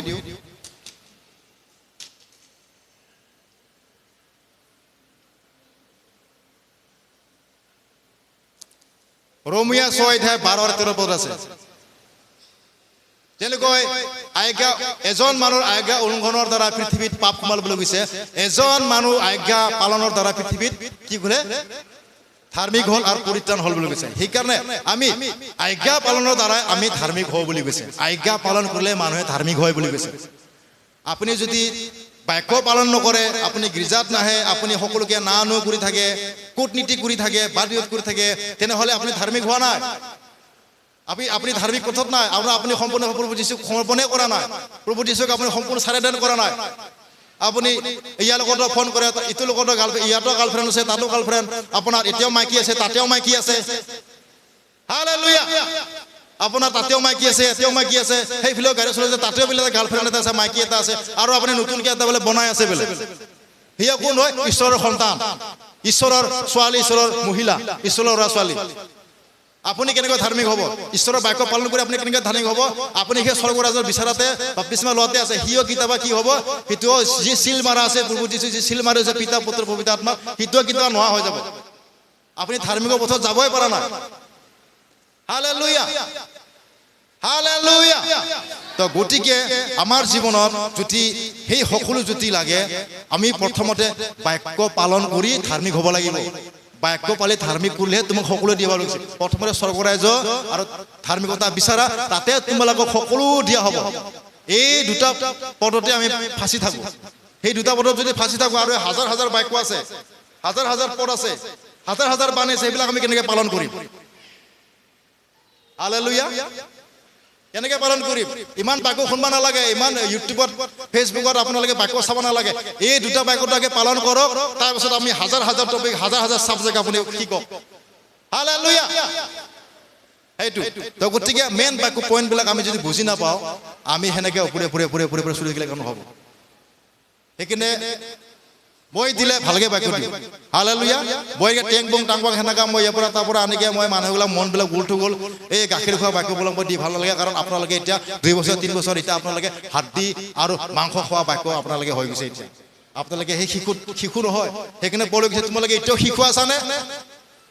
এতিয়ালৈকে শিশু আছানে তোমালোকে যে তোমালোকে সম্পূৰ্ণ বাক্যবিলাক পালন কৰি আনক শিকাবৰ কাৰণে আনক বুজাবৰ কাৰণে তোমালোকে এতিয়াও হোৱা নাই নাই তোমালোকে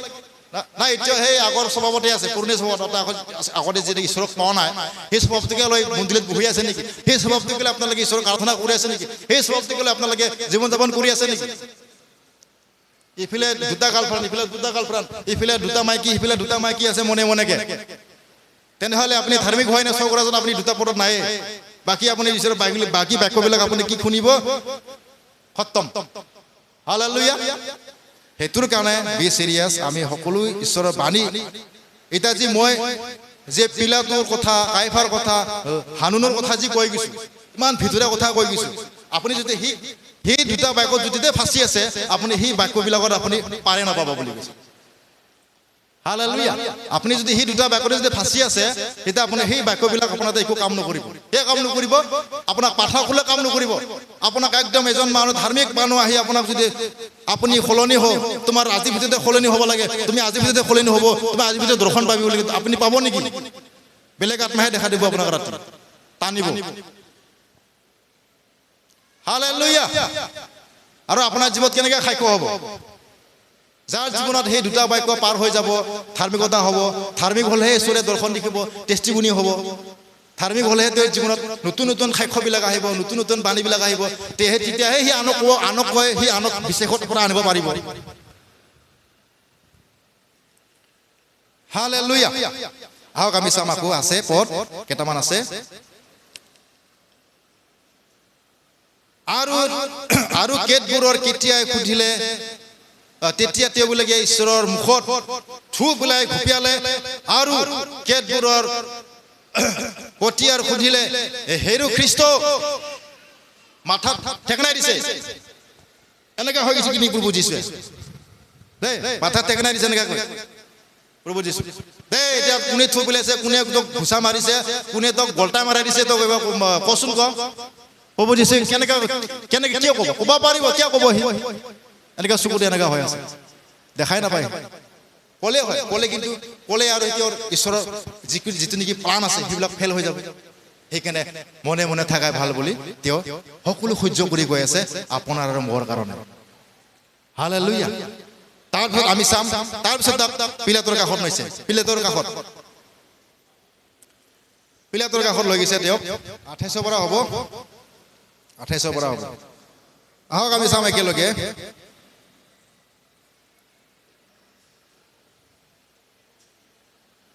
লাষ্ট বিচাৰ হৈ আছে প্ৰভু যীশুৰ সকলো সেই পইণ্টত কি কৈ গৈছে মই কৈ গ'লো আপোনালোকক যে প্ৰভু যীশুই নহমৰ আগত তেওঁ কি কৈছে নিজকে তেওঁ কি কৈছে তেওঁ মোৰ অৰ্থাৎ ঈশ্বৰৰ দাস আৰু তেওঁৰ শৰীৰটো হ'ল ঈশ্বৰৰ বিশ্বাসী মণ্ডলীবিলাক বুলি কৈছে দেই আৰু ছেকেণ্ডত কি ক'লে ছেকেণ্ডত কি বুজাইছিলে প্ৰভু যীশুৱে তাৰপিছত আমি ৰিভাইজ কৰিম এইটো আগে পদটো পঢ়ি যাম 28 পৰা নপঢ়ো মই 31 পৰা পঢ়ি যাম বেছি দীঘল হৈ যাব তাতে পিলাতে তেওঁলোকক ক'লে তোমালোকে তেওঁক লৈ তোমালোকৰ বিধান মতে তেওঁক সুধবিচাৰ কৰা পিলাতে যেতিয়া তেওঁক কোনো অলপমান আগৰ পৰা পঢ়িম 29 পৰা এতেকে পিলাতে বাহিৰলৈ গৈ তেওঁবিলাকক সুধিলে তোমালোকে এই মানুহজনৰ বিপক্ষে কি গোচৰ আনিছা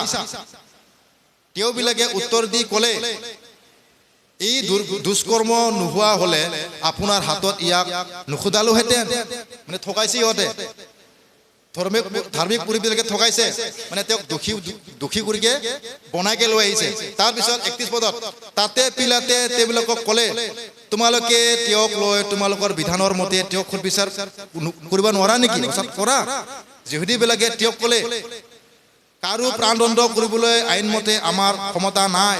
মানে সি বেলেগ সি ৰোম সম্ৰাট আছিল ৰোম ৰজা আছিল মানে সি বেলেগ জাতিৰ বা বেলেগ এইবিলাকৰ বেলেগ ঠাইৰ মানুহক সি কেনেকৈ প্ৰাণদণ্ড দিব মানে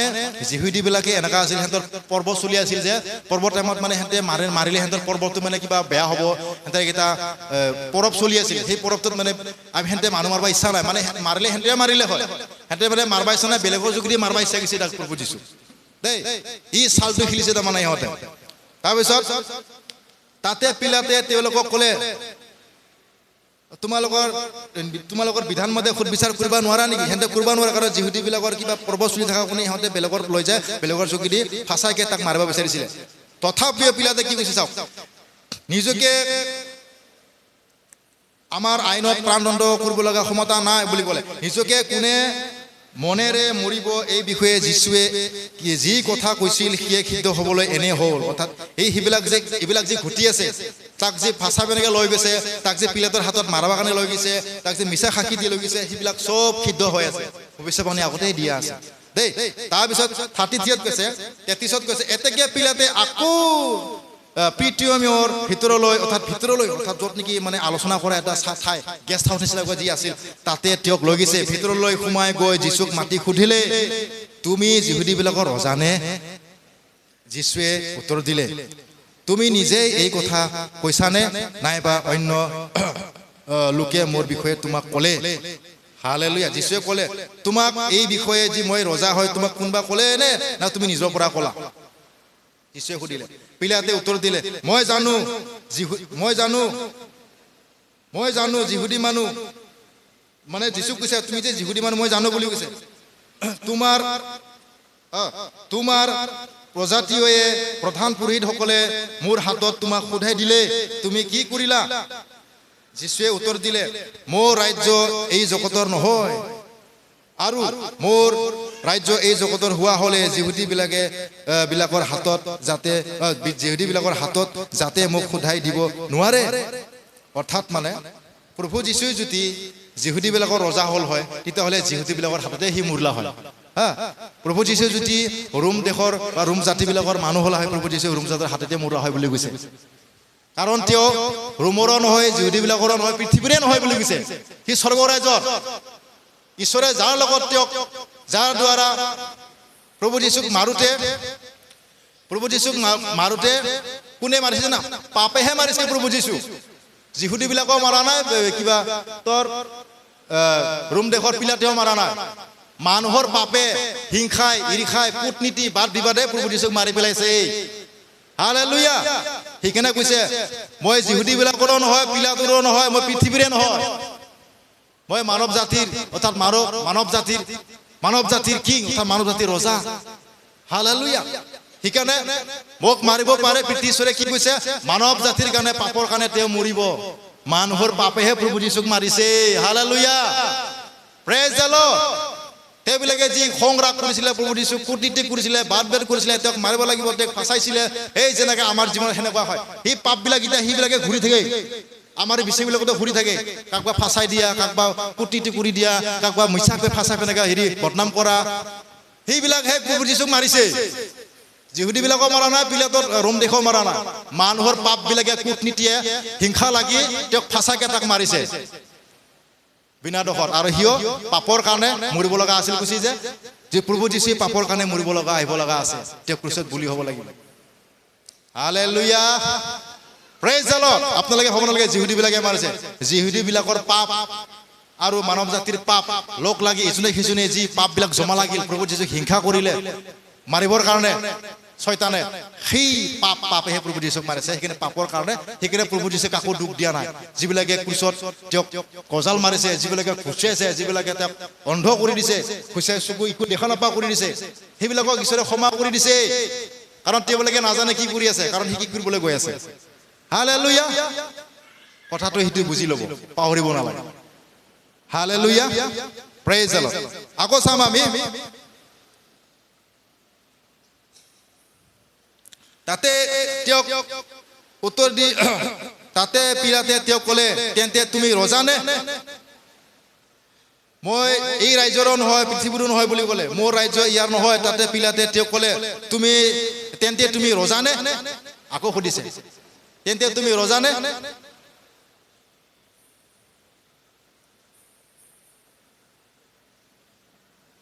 চাওক আমি চাওঁ তেন্তে তাতে পিলাতে তেওঁক ক'লে তেন্তে তুমি ৰজা নে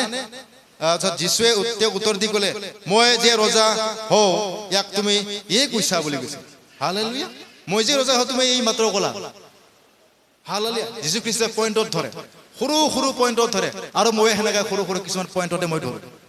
হালেলুয়া কোনোবা এটা যদি দাগ আহে কিবা যদি কয় মই ঘাটে ঘাটে পইনে মই তাক চাওঁ আৰু আপোনালোকে তেনেকৈ চাব পাৰিব আজি কৈছে তোমালোকে সকলো আত্মাতে বিশ্বাস নকৰিবা যে কৈছে কৰন্থিয়াত তোমালোকে আত্মাক কেনেকৈ বিচাৰ কৰিবা তো আত্মাক তোমালোকে কেনেকৈ চালি জাৰি চাবা ভাল আত্মা লৈ আহিছে না বেয়া আত্মা লৈছে সেইটো দেখে আপোনাক প্ৰাৰ্থনা কৰি আছে কেনেকৈ ভাবিব কেনেকৈ আপুনি চালি জাৰিব আত্মাক পৰীক্ষা কৰা কেনেকৈ কৰিব লাগিব তেওঁৰ কৰ্ম আপুনি দেখা পাব মই আপুনি সিদিনাই কৈছিলোঁ শ্বাহৰুখ খান চলমান খান নিচিনা তেওঁ আহিব ধুনীয়াকৈ দেখা আহিব কিন্তু তাৰ ভিতৰত কি থাকিব জানে মানুহক ৰাগ কৰোঁতা ৰাং কুকুৰ আত্মা থাকিব হালেলুয়া সেইবিলাকৰ আমি বাচিব লাগিব মই মানুহৰ লগত কথা পাতিলে বেছি কথা নাপাতো দুটা বা তিনিটা কথা পাতিলে মই গম পাই যাওঁ তাৰ মনত কি আছে তাৰ অন্তৰত কি ভাৱ আছে তাৰ অন্তৰত কি কূটনীতি আছে তাৰ অন্তৰত কি ভাৱ আছে আৰু কিছুমানতো মই কথা নাপাতিলেও হৈ যায় চকুত চালে মই গম পাই যাওঁ হালেলুয়া সেইটো শক্তি আপোনাৰ লগত থাকিব লাগিব আপুনি কিছুমানে গমেই নাপায় কিছুমানে ক'ব যাওঁ তাৰ লগতে গৈ থাকোঁতে বেচকৰ পৰা শুহি গ'ল ঘৰৰ পৰিয়াল শুহি গ'ল মন্দিৰলৈ নাইকিয়া হ'ল বেকশ্লাইড হৈ গ'ল আৰু কিছুমানে ফলছ ভৱিষ্যবাণী তোমাক ঈশ্বৰে মাতিছে আহা মোৰ লগত আমাৰ গীৰ্জাত তোক ভাল ভাৰ দিম আমাৰ গীৰ্জাত তোক একদম ভাল একদম ৱৰ্চিপাৰ কৰি দিম আমাৰ গীৰ্জাত তোক ভাল বাক্য এটা পাতিম ফলছ প্ৰফেচিবিলাক তোমাক এই আমুকে তামুকাক বিয়া কৰাই দে ঈশ্বৰে মোক কৈ আছে নিজৰ মতে কৰি আছে এই আমুকা তামুকক বিয়া কৰাই দে লগ লগাই দে ঈশ্বৰ বা ইচ্ছা আছে না নাই মানে পাষ্টৰে মানে ঈশ্বৰ হৈ আছে হালেলুয়া সেইবিলাক ডাঙৰ কিছুমান কামত সৰু সৰু কামবিলাক যদি ধৰিব নোৱাৰে আপুনি ডাঙৰ কামটো কেনেকৈ ধৰিব হালেলুয়া প্ৰেজ দ্য লৰ্ড। তো গতিকে আমি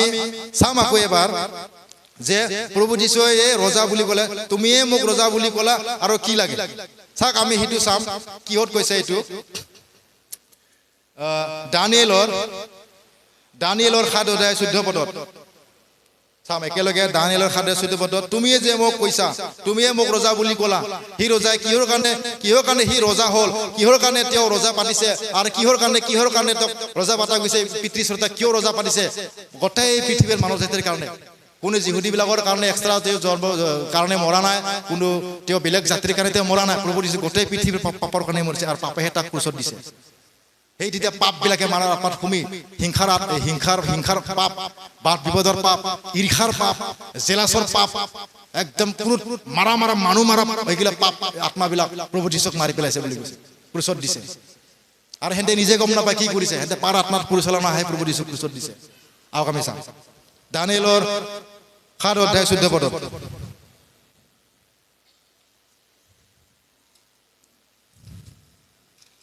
পাইছেনে আপোনালোকে? বিচাৰিব। দানিয়েলৰ 7:14 কি কৈছে আমি চাম তাতে। আৰু সকলো জাতিৰ আৰু ভাষাৰ লোকবিলাকে তেওঁ সেৱা কৰিবৰ নিমিত্তে তেওঁক ৰাজশাসন, চাওক, সকলো জাতি আৰু সকলো জাতিৰ দেশৰ আৰু ভাষাৰ লোকবিলাকে, জাতি ভাষা দেশ, তিনিটা শব্দ ওলাই গৈছে তাতে। জাতি ভাষা দেশ আৰু সকলো জাতিৰ দেশ আৰু ভাষাবিলাকে তেওঁক সেৱা কৰিবৰ নিমিত্তে, অকল যিহুদী জাতিবিলাকে, অন্য জাতিবিলাকে বা আহোম জাতিবিলাকে বা বড়ো জাতিবিলাকে সেৱা কৰে, প্ৰভু যীশু মৰা নাই। হালেলুয়া। আৰু ৰাজশাসন, মহিমা আৰু কাইলৈকে থকা ৰাজশাসন সেয়ে কেতিয়াও লুপ্ত নহ'ব, আৰু তেওঁৰ ৰাজ্য অবিনাশী। হালেলুয়া। অবিনাশী ৰাজ্যৰ কাৰণে প্ৰভু যীশুক ৰজা পাতা গৈছে বুলি কৈছে। সেই সময়ত তেওঁ যে ৰজা বুলি কৈছিলে, পিলাতে তুমি ৰজা নেকি, সেই ৰজাৰ শব্দ যে তেওঁৰ মুখৰ পৰা ওলাইছে এনে ওলোৱা নাই, ঈশ্বৰৰ আত্মাই যোগেদি সেই ৰজাটো তেওঁৰ মুখৰ পৰা ওলাই আছে। আৰু সেই ৰজাৰ শব্দটো বাইবেলত লিখাৰ কাৰণে সেই কথাটো তেওঁৰ মুখৰ পৰা ওলাই আছে। হালেলুয়া। Praise the lord. পিলাতৰ মুখৰ পৰা ৰজাৰ শব্দ ওলোৱাৰ কাৰণটো এই ইয়াতে ঈশ্বৰৰ দাগবিলাকে আত্মাত লিখিবাৰ কাৰণে, ভৱিষ্যবাণীবিলাক সম্পূৰ্ণ মিলাবাৰ কাৰণে, ইটোৰ পৰা সিটো বাক্য মিলাবাৰ কাৰণে প্ৰভু যীশুৱে সেই বাক্যবিলাক মিলি আছে বাইবেলত, তাৰ মুখেদি কোৱাই আছে। সেইগিলাকহে বাক্য। হালেলুয়া। সেইবিলাক অৰিজিনেল বাক্য। আকৌ চাওঁ, আকৌ আমি চাম 2:24 তাৰ আগৰ পদটো 2:40 চাম আমি। 2:40 আকৌ কৈছে, কি কৈছে প্ৰভু যীশু, তেওঁ ৰজা হৈ যেতিয়া পিলাতে ৰজা বুলি যে কৈ আছিলে, সেই ৰজা শব্দটো, আৰু প্ৰভু যীশু তুমি যে মোক ক'লা ৰজা বুলি, সেইটো তুমি মুখৰ পৰা কোৱা নাই, পবিত্ৰ আত্মাই কৈ আছে। আৰু সেই কথাটো এদিন পুস্তকত লিখিবৰ কাৰণে, কিতাপত লিখিবৰ কাৰণে, আৰু গোটেই পৃথিৱীৰ মানুহ জাতিক বুজাবৰ কাৰণে সেই কথাটো লিখিবৰ কাৰণে তেওঁৰ মুখেদি কোৱাই আছে সেই সময়ত। হালেলুয়া। আৰু সেই জাতিবিলাকৰ কালত 2:44 চাই ল'ব। 2:44 আৰু সেই ৰজাবিলাকৰ কালত স্বৰ্গৰ ঈশ্বৰে এক ৰাজ্য স্থাপন কৰিব। স্বৰ্গৰ ৰজা অৰ্থাৎ প্ৰভু যীশুৱে ৰাজ্য স্থাপন কৰিব বুলি কৈছে। সেয়ে কেতিয়াও নষ্ট নহ'ব, আৰু সেই ৰাজ্যৰ ভাৰ আন জাতিৰ হাতত দিয়া হ'ব। হালেলুয়া। সেই জাতিৰ অৰ্থাৎ সেই ৰাজ্যৰ ভাৰ আন জাতিৰ ওপৰত দিয়া হ'ব। অৰ্থাৎ যি জাতিৰ প্ৰভু যীশুৱে জন্ম হৈছিল, সেই জাতিটোকে ভাৰ দিবৰ কাৰণে আছিল, যে গোটেই জাতিটোত, গোটেই পৃথিৱীত ভাৰ দিবৰ কাৰণে, গোটেই জাতিটোত মানে সিহঁতকে মানে লিডাৰ কৰিবৰ কাৰণে, সিহঁতৰ জাতিকে গোটেই মানৱ জাতিক উদ্ধাৰ কৰিবৰ কাৰণে যি ভাৰ লৈছিল, সেই ভাৰটো কোনে পালে? এতিয়া কি বুলি কৈছে?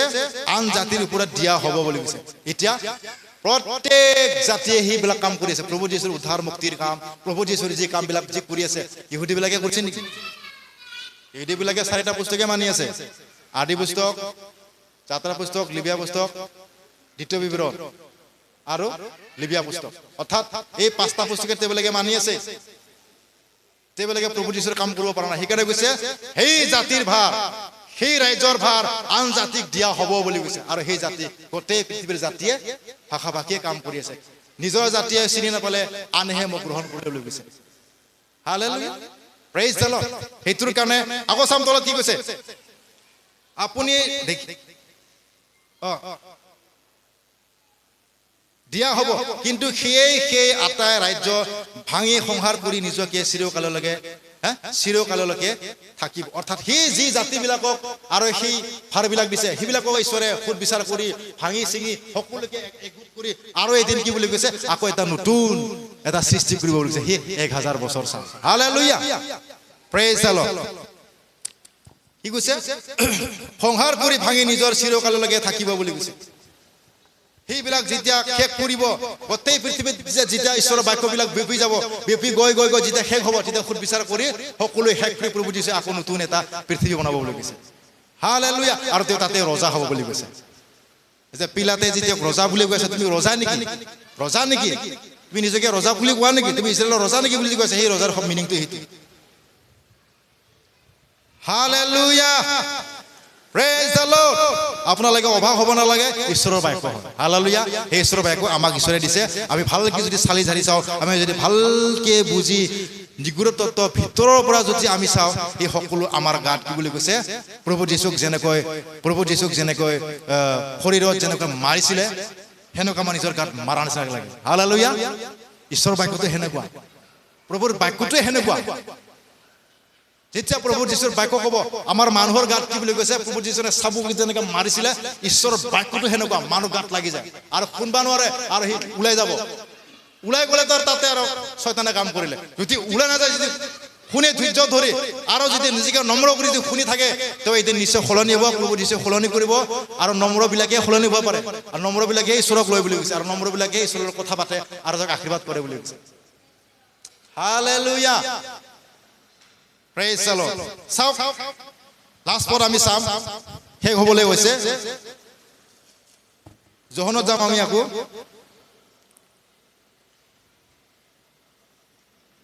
শেষ হ'ব আৰু আপোনালোকে আলচি কৰিব নালাগে ঈশ্বৰৰ বাক্য হয় লাষ্ট দুটামান বাক্য কৈ মই শেষ কৰিম আপোনালোকৰ আলচি লাগছে নেকি আলচি লাগা না টোপনি লাগছে নেকি hallelujah praise the Lord hallelujah মই টোপনি ভাঙাই দিব পাৰোঁ দেই প্ৰভু যীশুৰ নামত হালেলুয়া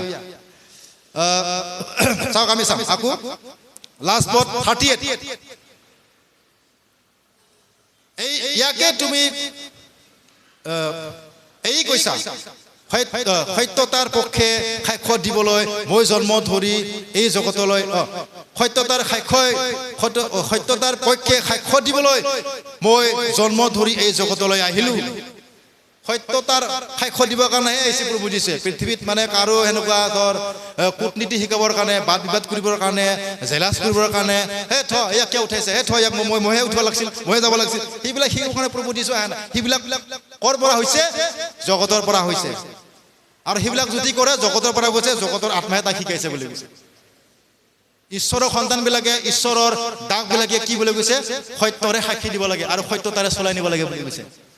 সত্যতা শিকাইছে আমাক সত্যতাৰে যাব লাগে মিছুলে ভাবে নহয় কূটনীতি ভাবে নহয় দুৰ্নীতি ভাবে নহয় ঈশ্বৰৰ ৰাজ্য হ'লে সত্যতাৰে আৰু প্ৰেমেৰে একতাৰে ইজনে সিজনে আচ্ছা লয় ইজনে সিজনে দেহা দিহি লয় ইজনে সিজনে প্ৰেমৰ আৰ্হি লয় ইজনে সিজনে প্ৰথম ভিতৰত কোৱাৰ বাক্যৰে ইজনে সিজনে আৰ্হি হয় ইজনে সিজনকে উদগনি কৰি ঈশ্বৰৰ ৰাজ্যত একেলগে থাকি ঈশ্বৰৰ অহালৈকে আমাক ভুগি থাকিব দিছে এইটোহে কৈছে ঈশ্বৰে যদি খোৱা কামত লাগিছে যদি কিবা লাগিছে তাতে ঈশ্বৰৰ আত্মা নাই তাতে বেয়া বস্তু আছে তাত পাপ আত্মা আছে বুলি কৈছে অন্ধকাৰ জগতপতিৰ আত্মা তাত সোমাই আছে সেইকাৰণে তেওঁ আছে আৰু তেওঁ ঈশ্বৰৰ বাক্য শুনিব নোৱাৰে বুলি কৈছে আৰু অধাৰ্মিক বিলাকে অৰ্থাৎ বাক্য পালন বিলাকে অৰ্থাৎ ধাৰ্মিক মানে কি বাক্য পালন নকৰা ব্যক্তি বাক্য পালন কৰিলে ধাৰ্মিক হয় মই অলপ ক'লো বাক্য পালন নকৰা মানে অধাৰ্মিক মানুহ অৰ্থাৎ বাক্য পালনকাৰী বিলাকে বাক্য পালন নকৰা বিলাকে বাক্য শুনিব নোৱাৰে আৰু বাক্য কৰে তেওঁবিলাকৰ জীৱনত চাবুক মৰাৰ নিচিনা প্ৰভু যীশুক যেনেকৈ মাৰিছিলে সেনেকুৱা লাগিব তাৰ প্ৰত্যেক বাক্য সেনেকুৱা লাগিব আৰু যদি সিটো যদি বুজি পায় যদি ধৈৰ্য ধৰি থাকে আৰু শুনে তেওঁৰ জীৱনৰ নিশ্চয় পৰিত্ৰাণ দিব আৰু আমি নহয় আমাৰ বাক্য নহয় প্ৰভু যীশুৰ বাক্যই জীৱনময় বাক্যই তেওঁৰ জীৱন সলনি হ'ব আৰু যিজন নম্ৰ তাৰ তাতেহে ঈশ্বৰৰ মেডিচিনটো কাম দিব বুলি কৈছে hallelujah praise the lord last পদ আমি চাম 38 সত্যতাৰ ফলীয়া সকলোৱে মোৰ কথা শুনে আপুনি যদি সত্যতাৰে চলি গৈছে, আপুনি যদি সত্যতাৰ ব্যক্তি হয়, আপুনি যদি সত্যত চলি আছে, আপুনি যদি সত্যতাৰে বিশ্বাসী হয়, এই মণ্ডলীত খ্ৰীষ্টান ৰিভাইভেল চাৰ্চ আহোমগড় মণ্ডলীত যিমানকি সত্যতাৰে চলা ব্যক্তি বা সত্যতাৰে জীৱন যাপন কৰা, সত্যতাৰে আৰাধনা কৰা, সত্যতাৰে নিয়মবিলাক চলাই যোৱা যিবিলাক ব্যক্তি আছে, সেইবিলাকেহে মোৰ কথা শুনিব আৰু সেইবিলাকেহে কি কৈছে মই চিনি পাওঁ বুলি কৈছে। হালেলুয়া। আৰু পিলাতে তেওঁক ক'লে সত্যতানো কি, সত্যতানো কি বুলি ক'লে। তেওঁ বুজি নাপালে। এতিয়া আমাৰ মাজত ঈশ্বৰক বিশ্বাস কৰাৰ পিছত 2 বছৰ 3 বছৰ হোৱাৰ পিছত জল আত্মা তেজত বাপ্তিস্ম লোৱাৰ পিছত মোহৰ মাৰাৰ পিছত এতিয়াও সত্যতা বুজিব পৰা নাই। কাৰণ তেওঁবিলাকে এতিয়াও এই গাখীৰ খোৱা বাক্য, গাখীৰ আহাৰ বাক্য শুনি থকাৰ গুণে তেওঁবিলাকে সত্যতাৰ মিনিং বুজি পোৱা নাই আৰু ধাৰ্মিকতাৰ মিনিং বুজি পোৱা নাই। ঈশ্বৰৰ শুদ্ধ আচৰণ তেওঁবিলাকে বুজি পোৱা নাই।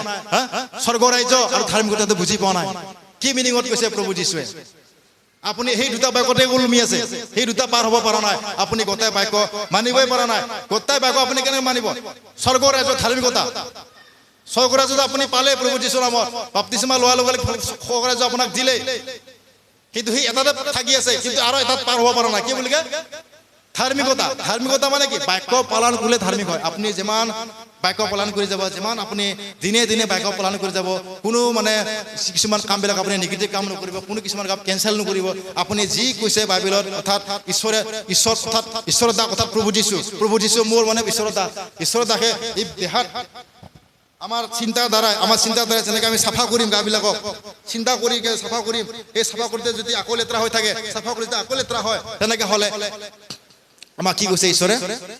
এদিন সেইটো হাতটো যদি বাৰে বাৰে লেতেৰা হৈ থাকে, সেই হাতটো কাটিকে জুইত পেলা বুলি কৈছে। আৰু এটা চকু যদি পাপ কৰি থাকে, এটা চকুত ওলাইকে এটা চকুত জীয়াই থাকাই ভাল বুলি কৈছে। হালেলুয়া। সেইটোৰ কাৰণে আমাৰ জীৱনত সত্যতাটো যদি আমি নাজানো, আমি সত্যতাটো কি সেইটোতে যদি থাকো, এতিয়াও আপোনালোকে আমাৰ বিশ্বাসীবিলাকে বা বেলেগ মণ্ডলীৰ বিশ্বাসীবিলাকে এতিয়াও সত্যতাটো নাজানে। এতিয়াও সেই শিশু নিচিনাকৈ গাখীৰ খোৱা বাক্য হৈ থাকে। এতিয়াও মানে কিছুমান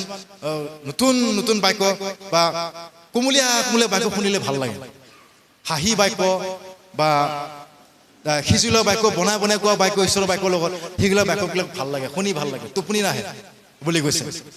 সত্যতাটো নাই, তাতে সত্যতাটো নাথাকে। ঈশ্বৰে যিটো নেকি মিনিং, যিটো নেকি কৈছে আমাক চলিবৰ কাৰণে, ডাঠি কথা, কাঢ়া কথা, সেইবিলাক নকয় আজিকালি গীৰ্জাত। কয় নেকি? কোনো নকয়। ভাবে মোৰ এই গীৰ্জাটো বেলেগ গীৰ্জাত যাব নেকি, পাষ্টৰে ভাবে মোক বেয়া পাই যাব নেকি, মোক পিছত দান নিদিব নেকি, মোক পিছত দান দিয়া খোৱা এইটো বন্ধ হ'ব নেকি,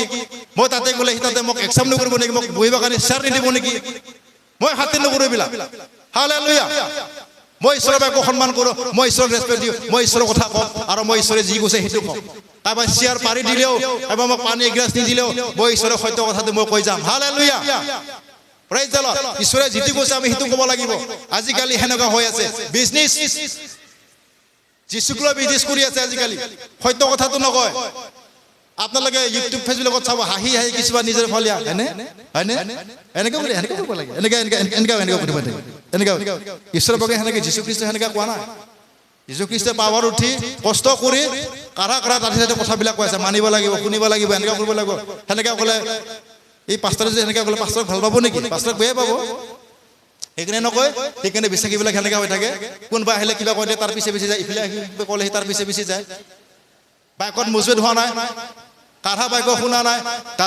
হাতী বাক্য শুনা নাই, মণ্ডলীৰ সমাজৰ বাক্যবিলাক শুনা নাই, পাচনি কৰ্মৰ পৰা প্ৰসাৰিত বাক্যলৈকে বাক্যটো পঢ়িব নোৱাৰে। কিয় নোৱাৰে? পাচনি কৰ্মৰ পৰা প্ৰসাৰিত বাক্যলৈকে শুনিব, কাঢ়া বাক্য দিয়া আছে, শুনিলে গাত লাগে, চাব পৰাৰ নিচিনা হয়। সেইবিলাক বাক্য কথা প্ৰভু যীশুৱে মৰাৰ পিছত ঠিক যি বাক্য মন্দিৰে চলিব লাগে সেই কথাটো লিখি থৈ গৈছে, চলিব নোৱাৰে। সেই দুটা কথাতে ভাচি থাকে, স্বৰ্গৰ ধাৰ্মিকতাতে ভাচি থাকে। ধাৰ্মিকতা হবাই পৰা নাই আপোনালোকে, সম্পূৰ্ণ সমৰ্পণ দিবাই পৰা নাই প্ৰভু যীশু। ধাৰ্মিক হয় নাই, বাক্য পালন কৰাই নাই। বাক্য পালন কৰিলেহে ধাৰ্মিক হয়, ধাৰ্মিক হ'লেহে সকলো পাওঁ দিব বুলি কৈছে। সেইকাৰণে আপোনালোকৰ একো নাই বা আমাৰো নাই, আশীৰ্বাদ নালাগে, আশীৰ্বাদ নহয়। কাৰণ ঈশ্বৰৰ দাসবিলাকে সম্পূৰ্ণ ঈশ্বৰক সোধাই দিছে, ঈশ্বৰৰ দাসে সম্পূৰ্ণ সোধাই দিয়া কোনো তেওঁলোকৰ সকলোৱে আছে, তেওঁলোকৰ দ্বাৰা প্ৰাৰ্থনা কৰিলে আমি পাওঁ বুলি কৈছে। আমি কিয় নাপাওঁ? আমাৰ সম্পূৰ্ণ সমৰ্পণ হোৱা নাই। কাৰণ সেইবিলাক সম্পূৰ্ণ সমৰ্পণ কৰিছে, নিজকে সোধাই দিছে, মোৰলে বুলিম যিচু দে, জীয়ালে যাম যিচু দে। আপুনি সেনেকুৱা কৰিব পৰা নাই। আপুনি অলপ কিবা ভুল কৰে, কূটনীতি কৰে, বাদ বিবাদ কৰে, অলপতে কাৰোবাক গালি পাৰে, অলপতে কিবা কৰে, কিন্তু ঈশ্বৰৰ দাসবিলাকে সেনেকুৱা নকৰে। ঈশ্বৰৰ দাসে কাৰেকশ্যন কৰিব জানে। অকল কাৰেকশ্যন কৰে ঈশ্বৰ দেখে হালেলুয়া ঈশ্বৰ দেখে অকল কাৰেকশ্যন কৰে আৰু সেই ঈশ্বৰ দেখক আপোনালোকে আঙুলিয়াই সেনেকৈ হ'লে আপুনি অধাৰ্মিক হৈ আছে আপুনি বাক্য পালন কৰা নাই বাক্য উল্টা বাইবেলটো উল্টা কৰি দিছে আপুনি আখৰ বাইবেলৰ আখৰটো মানে উল্টা হৈ আছে আপুনি উল্টাবলগীয়া পৰিছে আপুনি তলৰ পৰা পঢ়ি গৈ আছে সেনেকৈ কৰি দিছে আপুনি সেইকাৰণে ঈশ্বৰক আপুনি বাৰে বাৰে গোচৰ দিয়ে বুলি কৈছে সেইকাৰণে আমাৰ জীৱনত সেই সত্যতাটো নাথাকাৰ কাৰণে ঈশ্বৰে যি সত্যতাটো দেখাই গৈছে সেই সত্যতাটো নাথাকাৰ কাৰণে আমাৰ জীৱনত এই ধাৰ্মিকতাটো আমাৰ জীৱনত নাই আজিও বহুত মন্দিৰত ধাৰ্মিক ব্যক্তি নাই কিয় বুলি নাই